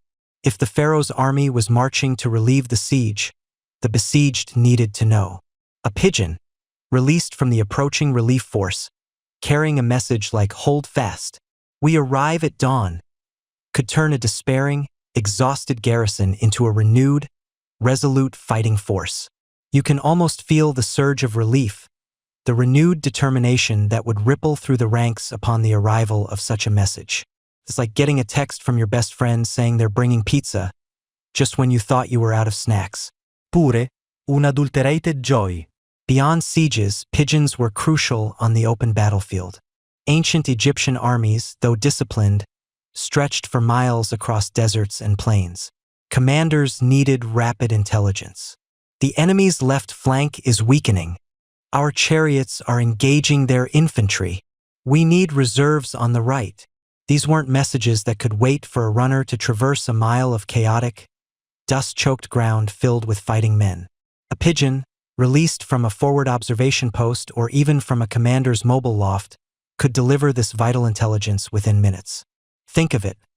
You're a general standing on a slight rise, trying to grasp the ebb and flow of a battle that covers acres. Your vision is obscured by dust. The din of clashing bronze and shouts is deafening. A scout, deep in the fray, spots a critical vulnerability or a sudden enemy maneuver. He quickly scribbles a note, attaches it to a waiting pigeon, and releases it. That bird, soaring above the chaos, brings the information directly to your hand. This allowed for real-time tactical adjustments, something almost unheard of in ancient warfare. It's like having a drone feed, but with more feathers and less battery anxiety. Historians still argue whether pigeons were carried into the thickest parts of battles by individual commanders, or if they primarily operated from fixed, albeit mobile, pigeon lofts just behind the main lines. The logistical challenge of keeping pigeons calm and ready amidst the din of battle, let alone ensuring they had a clear line of sight to their home loft, would have been immense. However, the sheer strategic advantage of rapid communication suggests that the Egyptians would have gone to great lengths to overcome these hurdles. Perhaps specialized handlers, calm and experienced, were part of the military retinue, their sole job to manage these vital avian communicators. One mainstream historical fact that underscores the importance of communication in Egyptian warfare is the Battle of Kadesh, fought between the forces of Pharaoh Ramesses II and the Hittite Empire. This was one of the largest chariot battles in history, involving tens of thousands of men and thousands of chariots. The battle was a complex, sprawling engagement where intelligence and rapid orders would have been absolutely critical. While specific accounts of pigeon use at Kadesh are not widely detailed in surviving records, because, let's face it, the scribes were more interested in glorifying the pharaoh than detailing pigeon logistics. The sheer scale and dynamic nature of such a conflict perfectly illustrate the need for a communication method faster than human runners. If pigeons weren't used extensively here, it wasn't for lack of necessity. The information conveyed by these feathered couriers could be incredibly diverse. It wasn't just "we're here" or "they're there." It could be detailed troop numbers, descriptions of enemy fortifications, reports on the morale of the opposing army, gleaned from captured prisoners, or even the discovery of a secret pathway into or out of a besieged city. For the pharaohs, who often directed campaigns from a distance or received updates during their own engagements, these pigeon dispatches were their eyes and ears on the front lines. They could issue counter-orders, dispatch reinforcements, or even plan elaborate feints based on timely information delivered by a bird. Now, for a quirky tidbit. There's evidence suggesting that sometimes, when a message was desperately urgent, or when a pigeon was particularly valuable, they might have been given a small, lightweight bell attached to their leg. The idea was that the sound of the bell would alert the recipient to the pigeon's arrival more quickly, especially if it landed in a busy camp or a noisy part of the palace. Imagine the frantic rush to find the bird, guided by that tiny, urgent jingle, knowing that the fate of a battle, or even an entire city, might depend on the message it carried. It's like the ancient world's version of a notification sound, but with way more historical gravitas. The strategic deployment of pigeon lofts was also crucial in wartime. These weren't just random pigeon houses. They were often established at key military outposts, along supply routes, and within fortified positions. A network of these lofts would allow for messages to be relayed across vast distances. A pigeon flying from the front lines might go to a closer military loft, where its message would be transcribed and then sent on via another pigeon to the main headquarters, or even to the capital. This relay system ensured that messages could cover hundreds of miles, providing timely updates to the highest levels of command. The very act of waiting for a pigeon was an emotional roller coaster during wartime. You can almost feel the collective anxiety of the commanders, straining their eyes against the horizon, hoping to see that familiar, purposeful speck. And the moment it arrived, landing with a soft flutter, its legs bearing the tiny, precious cargo, there would be a mixture of relief and trepidation. Relief that the message had arrived, trepidation about what news it brought. Victory? Defeat? A plea for help that might be too late? The reliability of these avian messengers in such high-stakes environments speaks volumes about the Egyptians' training methods and their understanding of pigeon behavior. They weren't just birds. They were vital components of the war machine, as important in their own way as a chariot or an archer. Their ability to transcend the physical barriers of battlefields and besieged walls made them utterly unique in ancient communication, offering a speed and security that no human messenger could match in such hostile conditions. So, as you drift deeper into the thought of ancient Egypt, remember that it wasn't just the pharaohs and their grand armies that shaped history. It was also the quiet flutter of a pigeon's wings, carrying whispers of war and hope across the vast, dangerous landscape. These feathered heroes, often unsung, played a pivotal role in the very survival and expansion of one of the greatest empires the world has ever known. And so, you've seen how pharaohs and generals, those grand figures of ancient Egypt, leveraged the incredible talents of our feathered friends for matters of state and battle. But now, as the desert sun begins its slow descent and the air cools just a touch, let's drift away from the thunder of chariots and the weighty decrees of kings. Let's imagine a quieter, perhaps even more universally impactful, aspect of Pigeon Post. Its role in the hum of everyday life and the bustling rhythm of commerce. Picture yourself, if you will, not as a royal scribe or a military commander, but as a shrewd merchant in the vibrant, fragrant markets of ancient Memphis.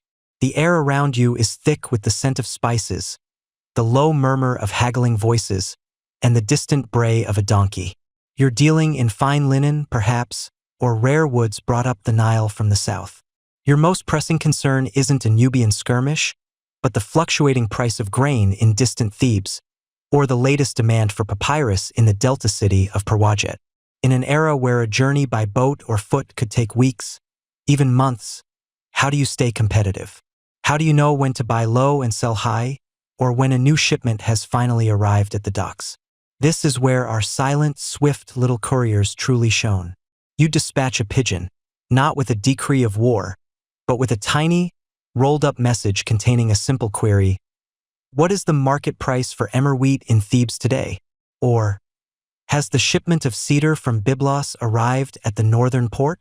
Within a matter of hours, or at most a day or two, depending on the distance, that same pigeon, or perhaps a different one from a loft in Thebes, would wing its way back to you, bearing the crucial information you needed to make a timely decision. Think of it like ancient Egyptian Amazon Prime for information, only instead of a drone, you get a bird, and instead of a doorbell, it's a gentle flutter against the window of your loft. You can almost hear the sigh of relief as a merchant, having averted a potential loss thanks to timely intel, mutters, "Good bird." Commercial exchanges were the lifeblood of Egypt, a vast empire stretching for over 1,000 kilometers along the Nile. Egypt's economy, as you know, heavily relied on the fertile Nile Valley, which served as both a breadbasket and a superhighway. Grain, linen, pottery, precious metals, and exotic goods flowed constantly. For merchants, confirming deliveries, negotiating terms of trade, sending invoices, or even alerting distant partners about the impending arrival of a trade ship on the Red Sea or a caravan from the desert oases was absolutely critical. Imagine the sheer anxiety of waiting weeks for news of a major transaction, only to find out the market shifted entirely. With Pigeons, you mitigated that risk, allowing for a dynamism in trade that would have been impossible otherwise. It's like sending an email, but with significantly more flapping and less chance of accidentally replying all to your entire contact list. Now, let's turn our gaze from the bustling marketplace to the quiet contemplation of personal lives. The sprawling nature of ancient Egypt meant that families were often separated by vast distances. A son might be serving in the army far south in Nubia, a daughter married into a noble family hundreds of miles away in the delta, or a relative might have moved for work to a distant quarry or temple complex. How did they stay connected? How did news of births, deaths, marriages, or even just general well-being travel across such a landscape? Traditional messengers were slow, expensive, and often unreliable for personal correspondence. But with a pigeon, you could send a tiny scroll, carefully penned by a scribe or perhaps by yourself, if you were among the literate few, filled with the most intimate details of your life. Imagine the yearning in a mother's heart, waiting for news from her son stationed far away. The anxious days turn into weeks, until one morning, a familiar flutter at the loft window announces the arrival of a tiny messenger. You carefully unroll the papyrus, your fingers trembling slightly, to read of a grandchild's birth, or a sibling's recovery from illness, or even just a simple, "All is well here, thinking of you." These weren't just messages. They were lifelines. They carried the weight of emotion, the comfort of connection across miles of sand and river. Some scholars suggest that beyond official seals, families might have used unique knots or tiny, almost invisible markings on the papyrus string itself, a sort of ancient analog two-factor authentication, to ensure the message was truly from a loved one and not some mischievous prankster pigeon napper. Just imagine the sigh of relief as you recognize Auntie Nebit's signature knot. It's the ancient equivalent of seeing a familiar profile picture pop up in your chat, only with more dust and less emoji. Of course, the question arises, just how accessible was this high-speed communication for the average Egyptian? While royal and military use was certainly paramount, and those services would have been heavily subsidized by the state, the infrastructure of pigeon lofts and trained handlers would have been in place across the empire.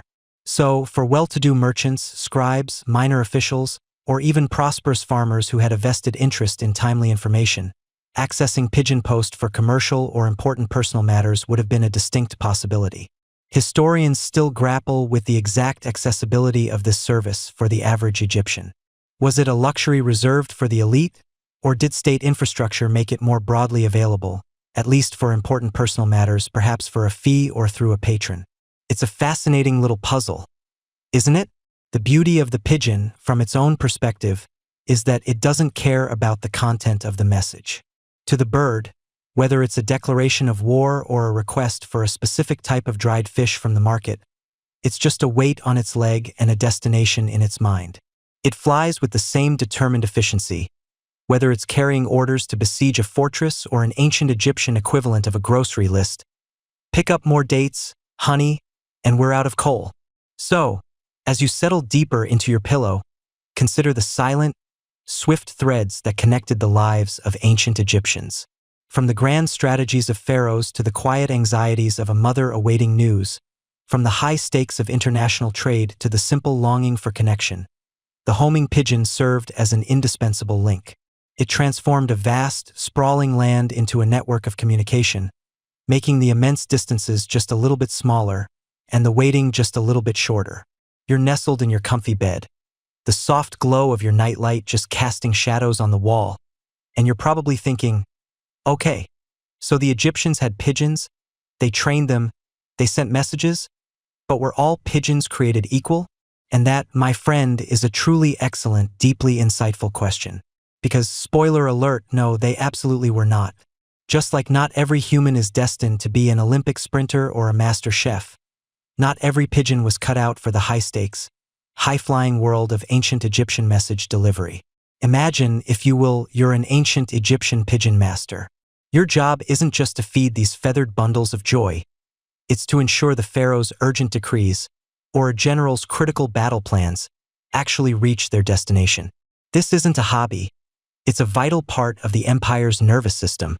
So, you can't just grab any old bird off the street, slap a scroll on its leg, and hope for the best. That's a recipe for chaos, lost messages, and probably, eventually, a very unhappy pharaoh. And let's be honest, an unhappy pharaoh is not something anyone wants to experience. Trust me on that one. So how did they do it? How did these ancient bird whisperers figure out which pigeons were the cream of the crop, the elite athletes of the avian world? It started, as so many great things do, with meticulous observation. You, as the pigeon master, would spend countless hours in the sun-baked courtyards, watching your flock. You'd notice the subtle differences. Some pigeons, when released, would shoot into the sky like a tiny, feathered rocket, orient themselves almost instantly, and then vanish over the horizon with a determined flutter. Others?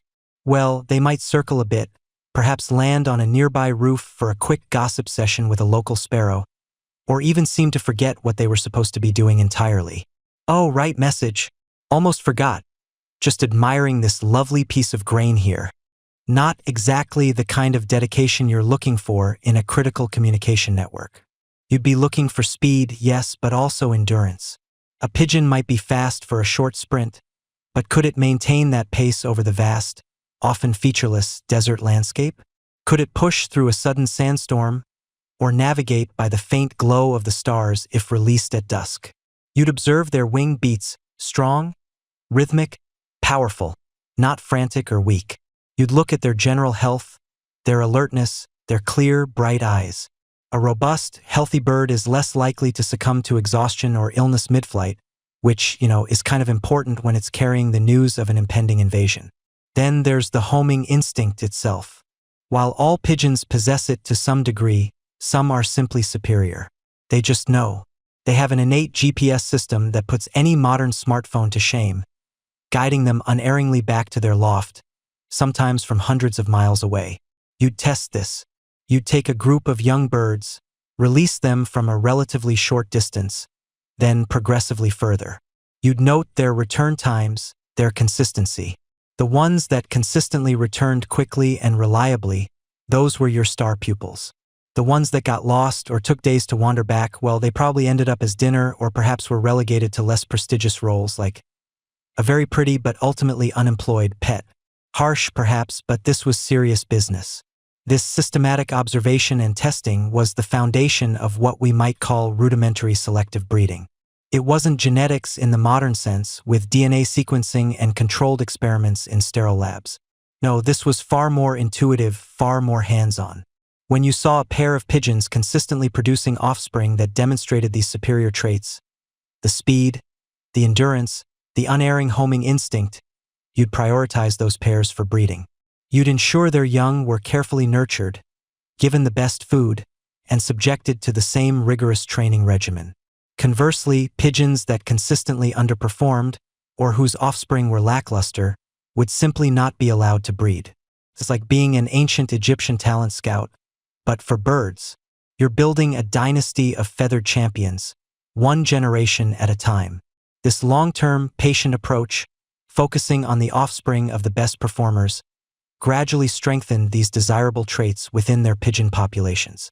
It's a testament to the ancient Egyptians' deep understanding of animal husbandry, a mainstream historical fact that they were masters at domesticating and breeding various animals for specific purposes, from cattle for agriculture to dogs for hunting and guarding, and, of course, pigeons for communication. Their approach, while not scientifically articulated as genetics, was effectively a form of artificial selection, shaping the very nature of their messenger birds over centuries. Now, here's a quirky tidbit. Some scholars suggest that the Egyptians might have even noticed subtle physical characteristics that correlated with superior performance. Perhaps a particular wing shape that allowed for more efficient flight, or a certain feather density that provided better insulation against the desert sun or cold desert nights. They might not have understood the aerodynamics, but they could certainly observe the results. Imagine a pigeon master proudly pointing to a young bird, saying, "See those broad wing tips? That's a future champion. I tell you."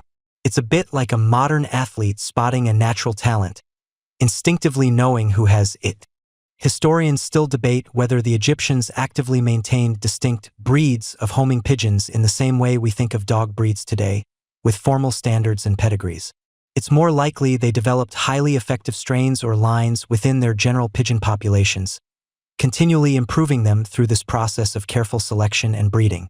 They weren't naming them Pharaoh's Flyer or Nile Navigator. At least, we have no evidence of it. But they were certainly cultivating superior birds. This wasn't a quick fix, mind you. Breeding for specific traits takes generations. You'd need incredible patience. Imagine the conversations. Remember old Thoth, the one with the slightly crooked beak? His great-great-grandchick just flew from Thebes to Memphis in record time. It's a long game, a slow, steady improvement over the centuries, turning good pigeons into truly exceptional ones. It's almost like they were running a very exclusive, very feathered, ancient version of a performance review system. Okay, Horace, your Q3 flight times were a bit sluggish. We need to see some improvement, or you're on a performance improvement plan. That might involve a stew pot. Just kidding, mostly. The result of all this careful observation and selective breeding was a network of pigeons that were not just messengers, but truly dedicated, highly tuned avian athletes. These weren't your average park pigeons begging for breadcrumbs. These were the elite, the chosen few, bred for speed, endurance, and an unwavering commitment to their mission. They were the silent, swift wings of ancient Egypt's communication, a testament to the foresight and dedication of their human handlers who understood that to harness nature, you sometimes have to help it along a little. You have to nurture greatness, even if that greatness comes in a small, cooing package with incredibly strong homing instincts. You settle deeper into your imaginary, incredibly comfortable armchair, the one made entirely of clouds and good intentions, and you allow your mind to drift back to the sun-baked landscapes of ancient Egypt. We've talked about how clever the Egyptians were, how they trained these feathered wonders, built them fancy bird condos, and even wrote tiny little scrolls. But now, as the sun dips just a little lower on the horizon of our story, casting long, dramatic shadows, it's time to talk about the other side of the pigeon post coin. The sheer, terrifying gauntlet these brave little birds ran every single time they took to the sky. Because, let's be real, it wasn't exactly a leisurely flight on a private jet with complimentary tiny bags of peanuts. Imagine, if you will, being a pigeon. Not just any pigeon, mind you, but a highly trained, super important messenger pigeon. You've just been released from a lofty dovecote in Memphis, let's say, with a tiny, tightly rolled papyrus scroll tied securely to your leg. This isn't your grocery list. This is probably news of a rebellion, or the price of grain, or perhaps a royal decree about the pharaoh's new favorite cat. The pressure is on. You flap your wings, feeling the familiar rush of wind under your feathers, and you begin your ascent, instinctively orienting yourself towards your distant home. But as you climb higher, the vast, unforgiving expanse of the Egyptian sky unfurls before you, and you realize that every single inch of this journey is fraught with peril. First, and perhaps most terrifyingly, there are the aerial predators. You're a plump, juicy target, a flying snack for anything with sharper talons and a keener eye. Imagine the sheer terror as a shadow, impossibly large, falls over you from above. You glance up, heart hammering against your tiny ribs, and there it is, a peregrine falcon, a blur of feathered lightning, already in its stoop. These aren't your garden variety sparrows. These are nature's fighter jets, capable of diving at speeds that would make a modern-day supercar blush. The ancient Egyptian skies were teeming with such hunters, or not just falcons, but also various species of hawks, eagles, and even the occasional opportunistic owl if you happen to be flying at dawn or dusk. You're a speck, a moving target, relying on sheer evasive maneuvers and a good dose of luck to avoid becoming someone else's dinner. It's like trying to navigate rush hour traffic, but every other car is actively trying to eat you. Talk about a bad commute. Then there's the weather, which in Egypt can be as fickle as a pharaoh's mood swings. You might start your journey under a clear, brilliant blue sky, feeling confident, perhaps even a little smug about your important mission. But within hours or even minutes, the sky can turn. A sudden sandstorm, known locally as a khamsin, can whip up from nowhere, turning the air into a thick, abrasive soup of swirling grit. Visibility drops to zero. The wind howls like a banshee, and every single grain of sand feels like a tiny projectile against your delicate eyes and feathers. You're not just flying through wind, you're flying through a giant natural sandpaper machine. Disorientation sets in, your homing instinct temporarily overwhelmed by the chaos. You could be blown miles off course or worse, forced to the ground where a whole new set of dangers awaits. And what if it's not a sandstorm, but a thunderstorm? Imagine the sheer terror of being caught in a violent downpour over the desert, lightning cracking across the sky, thunder rumbling like the very voice of the gods. Your feathers become waterlogged, making flight incredibly strenuous. The air currents are turbulent, tossing your small body around like a toy. It's not just uncomfortable, it's genuinely life-threatening. A direct lightning strike is rare, but the sheer exhaustion from battling the elements, combined with the chilling effect of the rain, could easily lead to a forced landing in a very inhospitable place. You don't have a little emergency beacon, do you? No, just your wits and a tiny scroll. Speaking of inhospitable places, what happens if you do get forced to land? The Egyptian desert, while beautiful, is not exactly a five-star resort for a stranded bird. On the ground, you face a new array of predators. Slithering snakes, camouflaged perfectly against the sand, might be lying in wait. Desert foxes, jackals, and wildcats are always on the prowl, keenly attuned to any sign of weakness or distress. And let's not forget the sheer heat during the day, which can be absolutely brutal, or the sudden, biting cold of the desert night. Dehydration is a constant threat. Finding water in the vast, arid landscape would be a monumental challenge for a disoriented pigeon. It wasn't like they had little oases marked on a map, or a convenient vending machine with bottled water. Beyond nature's relentless challenges, there were also human dangers. Imagine flying over a contested territory, perhaps a skirmish between two rival factions, or even just a particularly hungry group of travelers. A pigeon, especially one clearly carrying something, might be seen as a valuable asset or, sadly, just a good meal. Historically, pigeons have been shot down for food or sport for millennia, and ancient Egypt was no exception. If captured, the message could be intercepted, leading to disastrous consequences for the sender. Historians still argue whether ancient Egyptian armies actively tried to intercept enemy pigeon posts with trained falcons or just relied on general predation, but the threat was certainly present. It's a bit like trying to send an email, but someone with a really good slingshot is waiting at the Wi-Fi router. The sheer physical toll of these journeys cannot be overstated. These pigeons were athletes, yes, but they were not invincible. Flying hundreds of kilometers, often against headwinds, carrying a message no matter how light, is incredibly demanding. Fatigue sets in. Their tiny muscles ache. Their energy reserves dwindle. A pigeon that is exhausted is a pigeon that is vulnerable. They might make it most of the way, only to succumb to exhaustion just a few kilometers from their destination, collapsing onto the sand, the vital message still tied to their leg, tantalizingly close, yet forever undelivered. It's the ultimate anticlimax for a heroic journey. One fascinating, if somewhat grim, tidbit is that some ancient texts allude to pigeons arriving with missing feathers or signs of struggle, indicating a narrow escape from a predator. There are even records, though sparse and open to interpretation, of pigeons being found dead with intact messages, suggesting they succumbed to exhaustion or environmental factors rather than a direct attack. These were the unsung heroes, the mail carriers who went above and beyond, only to fall at the finish line.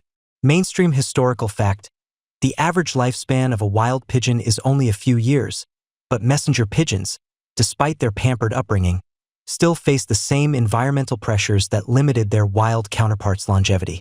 Their working lives were likely short and intense. So, the next time you see a pigeon strutting around a city square, perhaps looking a bit disheveled as it pecks at discarded crumbs. Remember its ancient ancestors. These were not just birds. They were vital threads in the fabric of an empire, risking life and limb with every flight. They braved the scorching sun, the blinding sandstorms, the talons of predators, and the sheer, brutal distances, all for the sake of delivering a message. It makes you appreciate how easy it is to send a text message these days, doesn't it? No need to worry about a hawk intercepting your emoji. It's one thing to marvel at a pigeon's incredible ability to fly hundreds of miles home. It's quite another to consider the sheer, meticulous daily grind involved in making sure those little feathered athletes were always ready for their next mission. Think of it less like launching a quick text and more like maintaining an entire, living, breathing telecommunications network, where the data packets occasionally need a bath and a worm. Imagine, if you will, the gentle hush of pre-dawn by the Nile. You're not quite awake, but the world around you is stirring, and in a specialized, well-constructed pigeon loft, you'd hear the soft cooing, the rustle of tiny wings, and perhaps the faint, earthy scent of straw and, well, the other stuff that accumulates when you have hundreds of birds. Maintaining this avian network wasn't just a part-time hobby. It was a full-time, highly skilled profession, requiring unwavering dedication from the ancient Egyptian pigeon masters. These weren't just birds. They were living, breathing, flying conduits of critical information, and their well-being was paramount. First, let's talk about the care. Every single day, without fail, the lofts had to be cleaned. You'd be sweeping away droppings, replacing soiled bedding, and ensuring the air remained as fresh as possible within the confines of the structure. This wasn't just about making things pleasant for the birds. It was about preventing disease. In a crowded environment, one sick bird could quickly become a flock-wide epidemic, crippling the entire communication system. So, you'd be looking for any signs of lethargy, ruffled feathers, or unusual discharge. A quick once-over, like checking if your phone battery is charged before a long trip, but with more flapping. Any bird showing symptoms would be immediately isolated, perhaps in a separate, smaller enclosure to prevent the spread. There was no ancient Egyptian equivalent of an avian flu shot, but they tried their best with what they knew: hygiene and quarantine. You can almost smell the dry straw and the faint, musky scent of healthy birds as you picture it. Then there was the feeding. These weren't just any pigeons pecking at stray crumbs. These were high-performance messengers. Their diet was carefully managed to ensure they had the energy and stamina for long flights. You'd be providing a consistent supply of grains, think plump barley, nutrient-rich wheat, and perhaps even lentils, all common staples of the Egyptian agricultural landscape. Water, of course, was equally crucial. Fresh, clean water was always available, replenished throughout the day. You wouldn't fuel a chariot with just any old hay, would you? And just like a modern athlete, these pigeons needed the right fuel.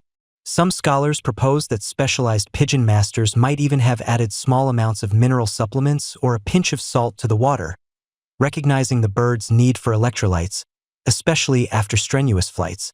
It's a bit like giving your birds a tiny, ancient sports drink. And finally, the rotation, the ingenious system that ensured the network remained active and efficient. You couldn't just send the same birds out day after day, expecting peak performance. Pigeons, like us, need rest. After a long, arduous flight, a bird would be given time to recover, to regain its strength, and to simply decompress. This often meant several days, sometimes even a week or more, before it was considered ready for another mission. This resting period wasn't just about physical recuperation. It was also about maintaining their mental sharpness and homing instinct. The pigeon masters would have an intricate understanding of each bird's capabilities. Some pigeons might be exceptional for shorter, faster hops, while others were the long-haul specialists, capable of enduring vast distances. They'd manage their roster with the precision of a modern air traffic controller. To keep the birds' homing instincts sharp and their muscles toned, regular training flights were essential. You'd release them for short distances, gradually increasing the range, ensuring they always knew their way back to their home loft. It was like their daily gym session, only with more sky and less spandex. A critical aspect of maintaining the avian network was the continuous breeding program. Birds would inevitably be lost to predators, falcons, eagles, even large snakes, or to harsh weather conditions, or simply old age. To ensure a steady supply of new, well-trained messengers, the Egyptians actively bred their most successful homing pigeons. This involved careful selection, perhaps choosing offspring from birds that consistently demonstrated superior speed, endurance, and navigational accuracy. It's plausible that they even kept rudimentary records, perhaps on ostraca or papyrus scraps, tracking lineage and performance, though historians still debate the precise methods used to track individual birds across the vast network. Was it a simple leg band, or did each bird have its own little papyrus passport? The exact details remain elusive, but the principle of careful selection and breeding for desired traits was undoubtedly in play. Ancient Egypt, you see, was absolutely obsessed with grain. It was their gold, their oil, their Bitcoin. And part of maintaining the pigeon network involved ensuring a secure and constant supply of this vital foodstuff for the birds, often stored in specialized granaries right near the lofts. This logistical feat alone speaks volumes about the value placed on these feathered couriers. And here's a quirky tidbit for you.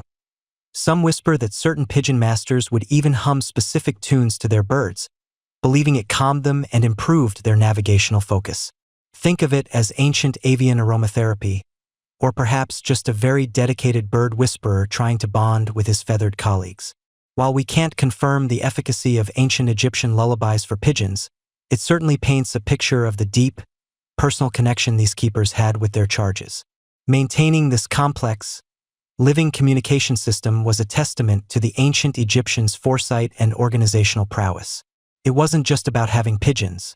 It was about nurturing them, understanding their needs, and integrating them into a sophisticated logistical framework that kept the pharaoh's decrees flowing and the empire connected, one tiny scroll at a time. It was a 24/7 job, long before the internet, long before satellites, and long before you could just ask your phone for directions. They were literally the backbone of ancient communication, and they needed constant, loving care to keep those messages flying. As you settle deeper into your imaginary, silken cushions, perhaps with a contented sigh escaping your lips, you might wonder if those clever Egyptians ever stopped relying on their feathered friends. Did the Pigeon Express service just vanish one day? Or did something else come along, something even more efficient, more reliable, to gradually nudge our little avian postmen from their starring role? Well, my sleepy traveler, the answer is a gentle, gradual shift, like the slow, inevitable creep of dawn across the desert. You see, while pigeons were undeniably brilliant for certain tasks, that urgent battlefield dispatch, that quick update from a distant quarry, they weren't without their limitations. Imagine you're a busy pharaoh, trying to manage a sprawling empire that stretches for hundreds upon hundreds of miles along the Nile. You need to send a detailed decree to a regional governor, perhaps a new tax policy, or a complex set of instructions for building a temple. Can a pigeon carry a scroll the size of your forearm? Not unless it's been hitting the gym and has some serious bicep wings. And what if you need a reply, a back-and-forth conversation, or perhaps a whole caravan of goods to be tracked? Pigeons, bless their little hearts, are mostly one-way, point-to-point messengers. They're like that old flip phone you had, great for calls, but not so much for streaming Netflix or sending a multi-page PDF.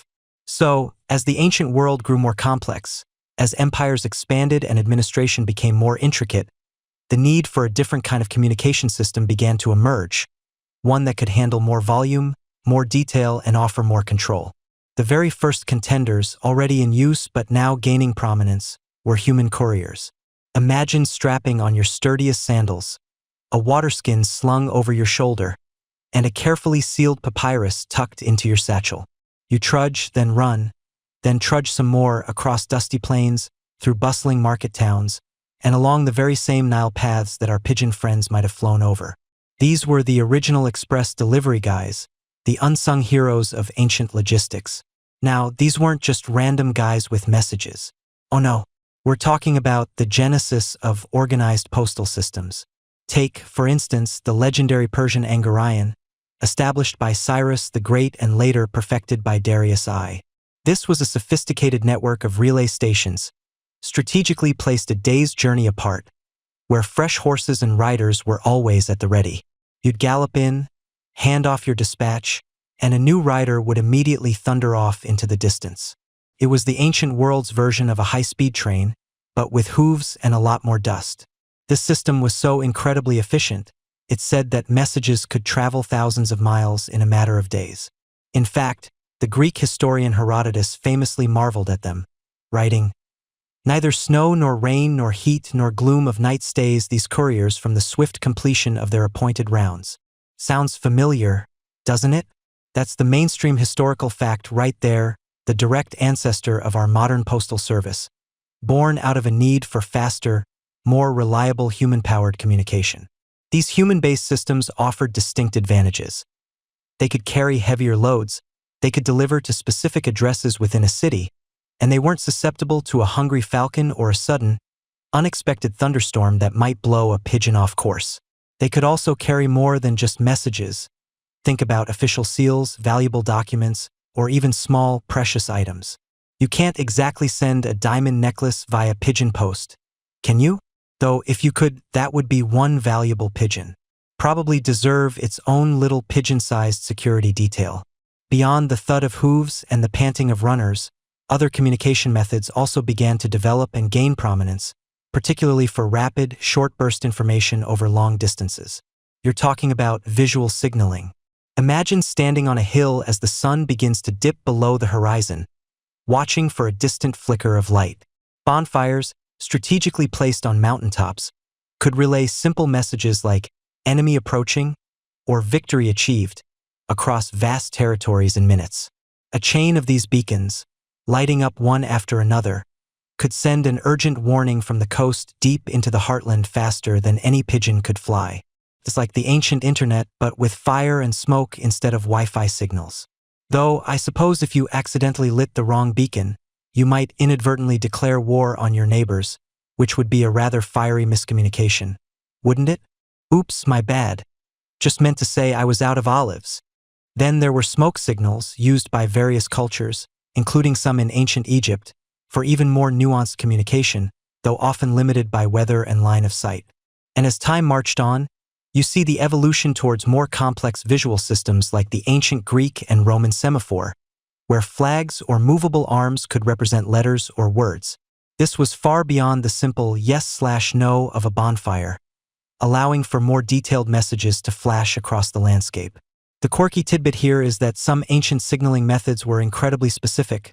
For instance, certain Roman signal towers were designed to use water levels to indicate letters, a kind of proto-telegraph that was surprisingly accurate for its time, but probably took ages to set up.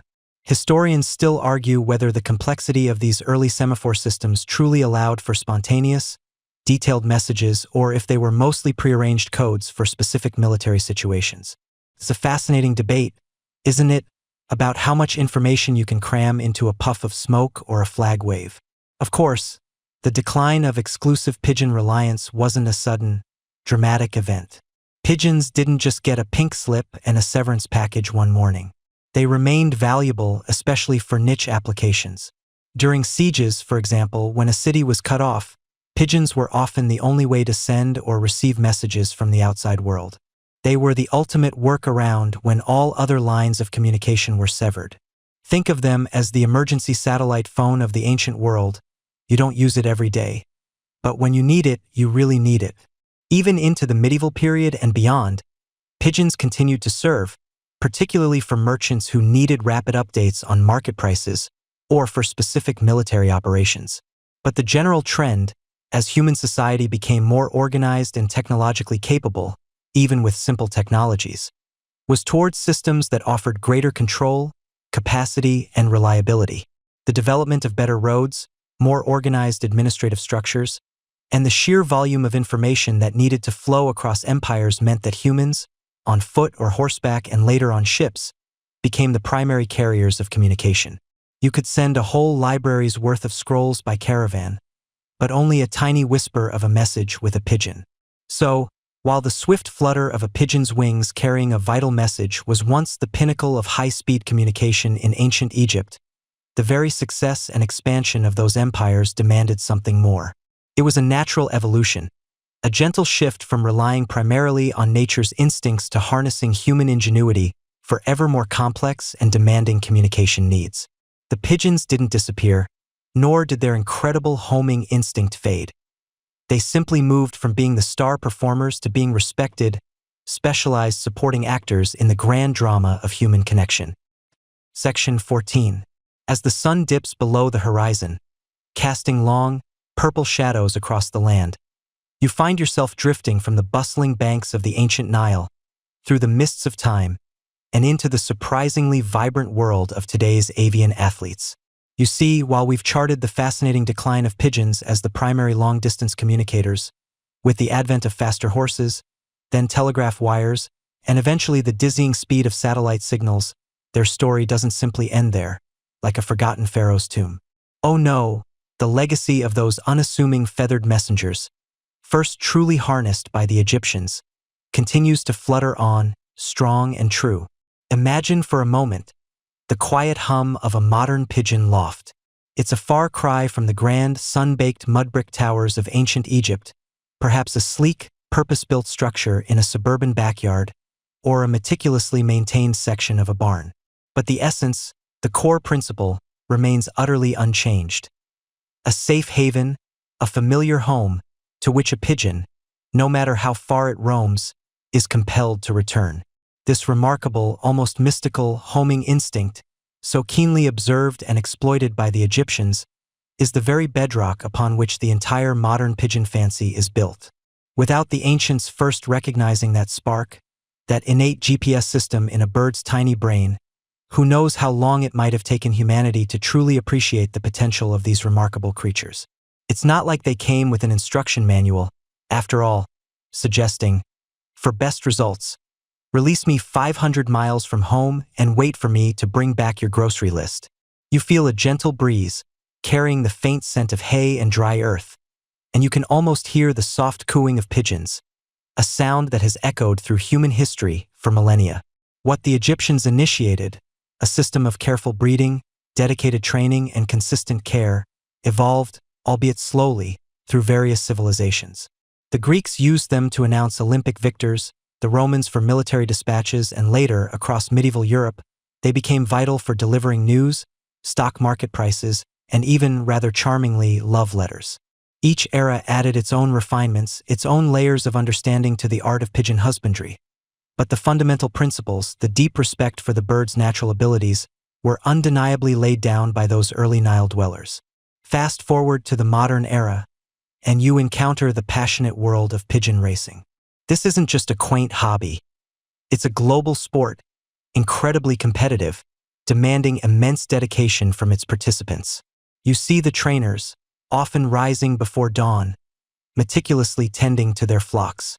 They select birds not just for their beauty, but for their lineage, their proven speed, their endurance, and that almost intangible quality, heart. These are the descendants of those ancient Egyptian messengers, refined over centuries through selective breeding, pushing the boundaries of what a bird can achieve. It's like comparing a sturdy ancient chariot to a Formula One race car. Both serve the purpose of transport, but one is the pinnacle of performance, honed by generations of innovation. Imagine standing at the release point of a modern pigeon race. You feel the anticipation in the air, a palpable tension mixed with excitement. Hundreds, sometimes thousands, of birds are carefully loaded into specialized carriers. The signal is given, the doors open, and with a thunderous rush of wings, a kaleidoscope of feathers explodes into the sky. You watch them circle once, twice, orienting themselves, their tiny brains processing invisible magnetic fields, the sun's position, familiar landmarks, and then, with an almost unbelievable precision, they set off on their journey home. Sometimes it's a mere 50 miles. Other times it's hundreds, even over 1,000 miles across mountains, deserts, and open water. They face the same perils their ancient ancestors did. Hungry hawks, unpredictable storms, exhaustion. But their homing drive, that ancient primal urge, propels them onward. And speaking of perils and historical significance, the legacy of the homing pigeon truly shines in its contributions to modern conflict. While the Egyptians certainly used them for military intelligence, it was during the world wars that these feathered heroes achieved widespread, undeniable fame. Here's a mainstream historical fact that might just give you goosebumps. During World War I and II, pigeons were instrumental in delivering crucial messages from the front lines, often when all other forms of communication had failed. One famous pigeon, Cher Ami, a black check cock, delivered 12 important messages in France during World War I. Even after being shot through the breast and leg, losing an eye, and having a bullet pass through her chest, she saved 194 American soldiers of the Lost Battalion and was awarded the French Croix de Guerre. Think about that for a moment. A small bird, defying unimaginable odds, driven by that homing instinct, literally altering the course of human events. Puts your own morning commute into perspective, doesn't it? Oh, the traffic was terrible. I almost didn't make it to my latte. Meanwhile, a pigeon was dodging bullets and saving lives. But the legacy isn't confined to grand historical narratives or competitive sports. The homing pigeon's unique abilities still find incredibly niche, sometimes quirky, uses today. Here's a quirky tidbit for your collection. In parts of rural India, and even in some remote areas of the UK, pigeons have been trained to carry small medical samples, like blood tests, from isolated villages to central laboratories, especially when roads are impassable or electricity for refrigeration is unreliable. Imagine a tiny vial, attached to a pigeon's leg, soaring through the air, perhaps containing vital information that could save a life. It's a testament to their enduring utility, a quiet nod to their ancient origins, a reminder that sometimes the simplest solutions are the most effective. You might think, why not just use a drone? Well, drones need charging, are expensive, and can be temperamental. A pigeon just needs a good meal and a strong desire to get home. Plus, they probably don't complain about the payload. Of course, the direct line of heritage from an ancient Egyptian pigeon to a modern racing champion isn't as clear-cut as a family tree. Historians still debate the precise genetic lineage of today's champion racing pigeons to those humble Egyptian messengers, and whether specific training techniques were directly passed down or independently rediscovered through millennia. It's a fascinating puzzle, trying to trace the journey of knowledge and instinct across such vast stretches of time and geography. Did the Egyptians unknowingly select for the ancestors of today's speed demons? Or did other cultures, observing the same inherent traits, simply pick up the baton and run with it, refining the art in parallel? Regardless of the exact genealogical path, the fundamental recognition of the pigeon's unique gift and the initial efforts to harness it undeniably began along the Nile. You can almost feel the soft weight of a pigeon in your hands, its heart beating a rapid rhythm against your palm, a living, breathing connection to an ingenuity that spans millennia. The very act of releasing a pigeon, watching it ascend, knowing it will find its way back, is a profound experience that echoes the hopes and anxieties of ancient pharaohs and modern-day pigeon fanciers alike. It's a quiet testament to the enduring power of observation and adaptation. We live in an age of instant communication, where a message can travel around the world in the blink of an eye. Yet, the simple, organic elegance of a pigeon finding its way home continues to captivate us, a beautiful reminder of nature's wonders and humanity's ancient knack for working with it. It makes you wonder if, perhaps, when your Wi-Fi inevitably goes down, you might start eyeing the local park pigeons with a newfound respect. Excuse me, little feathered friend, do you happen to deliver takeout menus? So, as you settle deeper into your pillow, let the image of a pigeon, wings beating steadily against the vast expanse of sky, be a comforting thought. From the sun-drenched temples of Egypt to the modern-day racing loft, their journey is a story of instinct, innovation, and an enduring partnership between humans and a truly remarkable bird. It's a legacy that continues to fly high, a quiet reminder that sometimes the oldest technologies are still the most reliable and arguably the most charming. You've journeyed with us, haven't you? From the vast, sun-baked plains of ancient Egypt, where communication was a riddle wrapped in a desert, to the soaring flight of a humble pigeon carrying the weight of a kingdom on its tiny leg. You've seen how necessity, that ever-present mother of invention, nudged the Egyptians toward the sky, transforming a cooing bird into a vital cog in their sprawling administrative machine.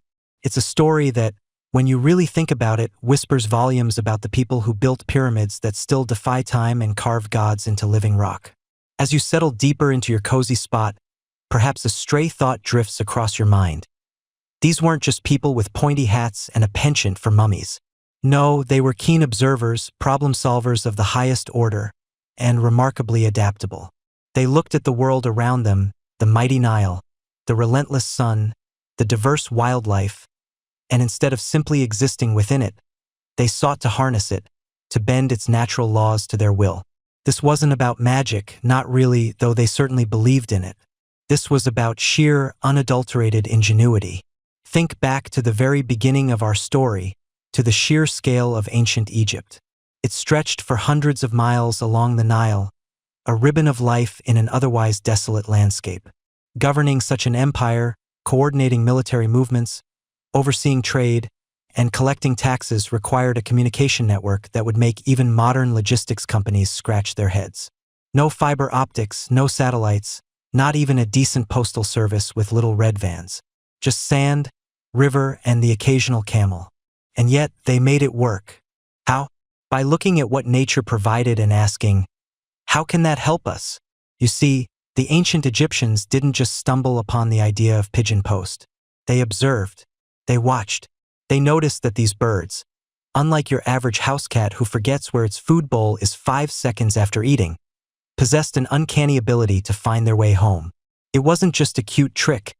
It was a biological superpower. And the Egyptians, with their pragmatic minds, thought, hold on a minute. If that bird can find its way back to its nest from miles away, what if its nest was my palace, and it was carrying my message? Suddenly, a common bird transformed into a critical asset, a living, breathing, feathered telegram. This wasn't a one-off stroke of genius, mind you. It was part of a larger pattern of their civilization. Consider their agricultural prowess. They didn't just plant seeds and hope for the best. They meticulously studied the Nile's annual inundation, developing sophisticated irrigation systems like the Shaduf, a simple yet incredibly effective device that allowed them to lift water from the river to irrigate fields, turning arid land into fertile breadbaskets. It's the kind of practical, low-tech solution that makes you wonder why we don't have more of them today. Imagine trying to explain drip irrigation to them. They'd probably just nod politely and then go back to their perfectly functioning Shadufs, confident they had things covered. This ability to observe, understand, and then adapt nature for their benefit was a cornerstone of their society, a foundational principle that allowed their civilization to flourish for millennia. And this isn't just a quirky side note in history. It's a mainstream historical fact that the ancient Egyptians were masters of applied science and engineering, often driven by highly practical needs. Their grand projects, from the pyramids to vast temple complexes, weren't built by magic or alien intervention, as some fringe theories suggest. They were built by a deep understanding of physics, mathematics, and resource management, honed over centuries. The very concept of a calendar, crucial for predicting the Nile's flood, was born from their meticulous astronomical observations. They didn't just look at the stars. They used them to plan their entire agricultural year. When it came to pigeons, this same meticulousness was applied. You learned how they tamed and trained these birds, not with whips and chairs, but with patience, repetition, and probably a lot of tasty seeds. They built specialized lofts, not just as glorified birdhouses, but as secure, comfortable homes that encouraged the pigeons to return. It's like setting up the perfect Wi-Fi hotspot for your feathered messengers. If the signal's strong and the snacks are good, they'll always come back. They understood that a happy pigeon was a reliable pigeon, a concept that probably predates modern HR by a few thousand years. Historians still debate whether the Egyptians truly bred pigeons for specific traits from scratch or simply enhanced existing natural tendencies through selective training. But either way, their success was undeniable. They certainly identified the best performers and likely encouraged their propagation. The foresight involved here is truly remarkable. They weren't just thinking about the next harvest or the next battle. They were building systems that would endure. The pigeon post wasn't a temporary fix. It was an established, reliable network that served pharaohs, generals, and even merchants for centuries. Imagine the sheer logistical challenge of maintaining such a network across a vast empire without modern technology. It required dedicated staff, constant care for the birds, and a deep understanding of their behavior. It was a bit like running a highly specialized, feathered version of FedEx, but without the tracking numbers. And you thought your package delivery was complicated. This adaptability wasn't limited to birds and water management. They were masters of resourcefulness. When faced with the challenge of writing, they didn't wait for paper to be invented. They looked at the reeds growing abundantly along the Nile and thought, "Hey, what if we press these together, dry them, and make a writing surface?" And voila, papyrus was born, a durable and portable medium that allowed for the widespread dissemination of information, even if it did wrinkle a bit more easily than your average notebook. It's this kind of creative problem-solving, using what's readily available in their environment, that truly defines their ingenuity. They were the original upcyclers, turning marsh reeds into the world's first paper, which, let's be honest, is way cooler than turning old plastic bottles into a park bench. Consider the sheer breadth of their innovation. From the astronomical alignments of their temples to the sophisticated medical practices that allowed them to perform surgeries and treat complex illnesses, the Egyptians consistently pushed the boundaries of what was known and possible. They didn't have the benefit of accumulated global knowledge or instant information sharing. Their advancements were built brick by painstaking brick, observation by careful observation, trial by inevitable error. They learned from their successes and their failures, refining their techniques over generations. And in that context, the pigeon post isn't just a quaint historical anecdote. It's a shining example of their profound understanding of the natural world and their ability to integrate it into their societal structures. They didn't try to fight nature. They sought to understand its rhythms and leverage its inherent power. They recognized that the wind could fill a sail, the sun could ripen a crop, and a bird could carry a message. It's a mindset that, frankly, we could all learn a thing or two from in our hyperconnected, often disconnected world. So, as we bring our journey to a close, take a moment to truly appreciate the genius of the ancient Egyptians. They were far more than just tomb builders and pyramid architects. They were pioneers in communication, agriculture, medicine, and engineering. They saw the world not just as it was, but as it could be, transformed by human intellect and effort. They harnessed the wind, the sun, the river, and yes, the humble pigeon, to build a civilization that endured for thousands of years, leaving behind a legacy that continues to fascinate and inspire us today. Their ingenuity wasn't just about grand monuments. It was woven into the fabric of their daily lives, in every message carried by a bird, every drop of water lifted from the Nile, every seed sown in fertile soil.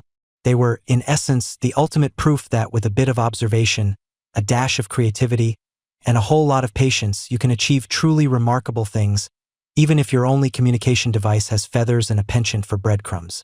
As the echoes of our story begin to soften, and the distant cooing of ancient pigeons fades into the quiet hum of your own space, allow your mind to drift gently. Imagine the soft glow of the moon, casting long shadows over the desert sands, just as it did thousands of years ago. The air grows still, carrying only the faintest whisper of the past, a lullaby of ingenuity and quiet determination. You can almost feel the warmth of the sun-baked stones, cooling now under the vast, star-dusted canopy of the Egyptian night. Let your thoughts unfurl, like the unfurling of a tiny papyrus scroll carried by a diligent bird, slowly revealing its message. There's no rush now, no urgent dispatches, just the peaceful rhythm of your breath. The grand scale of their achievements, the quiet brilliance of their solutions, all settle into a comforting understanding.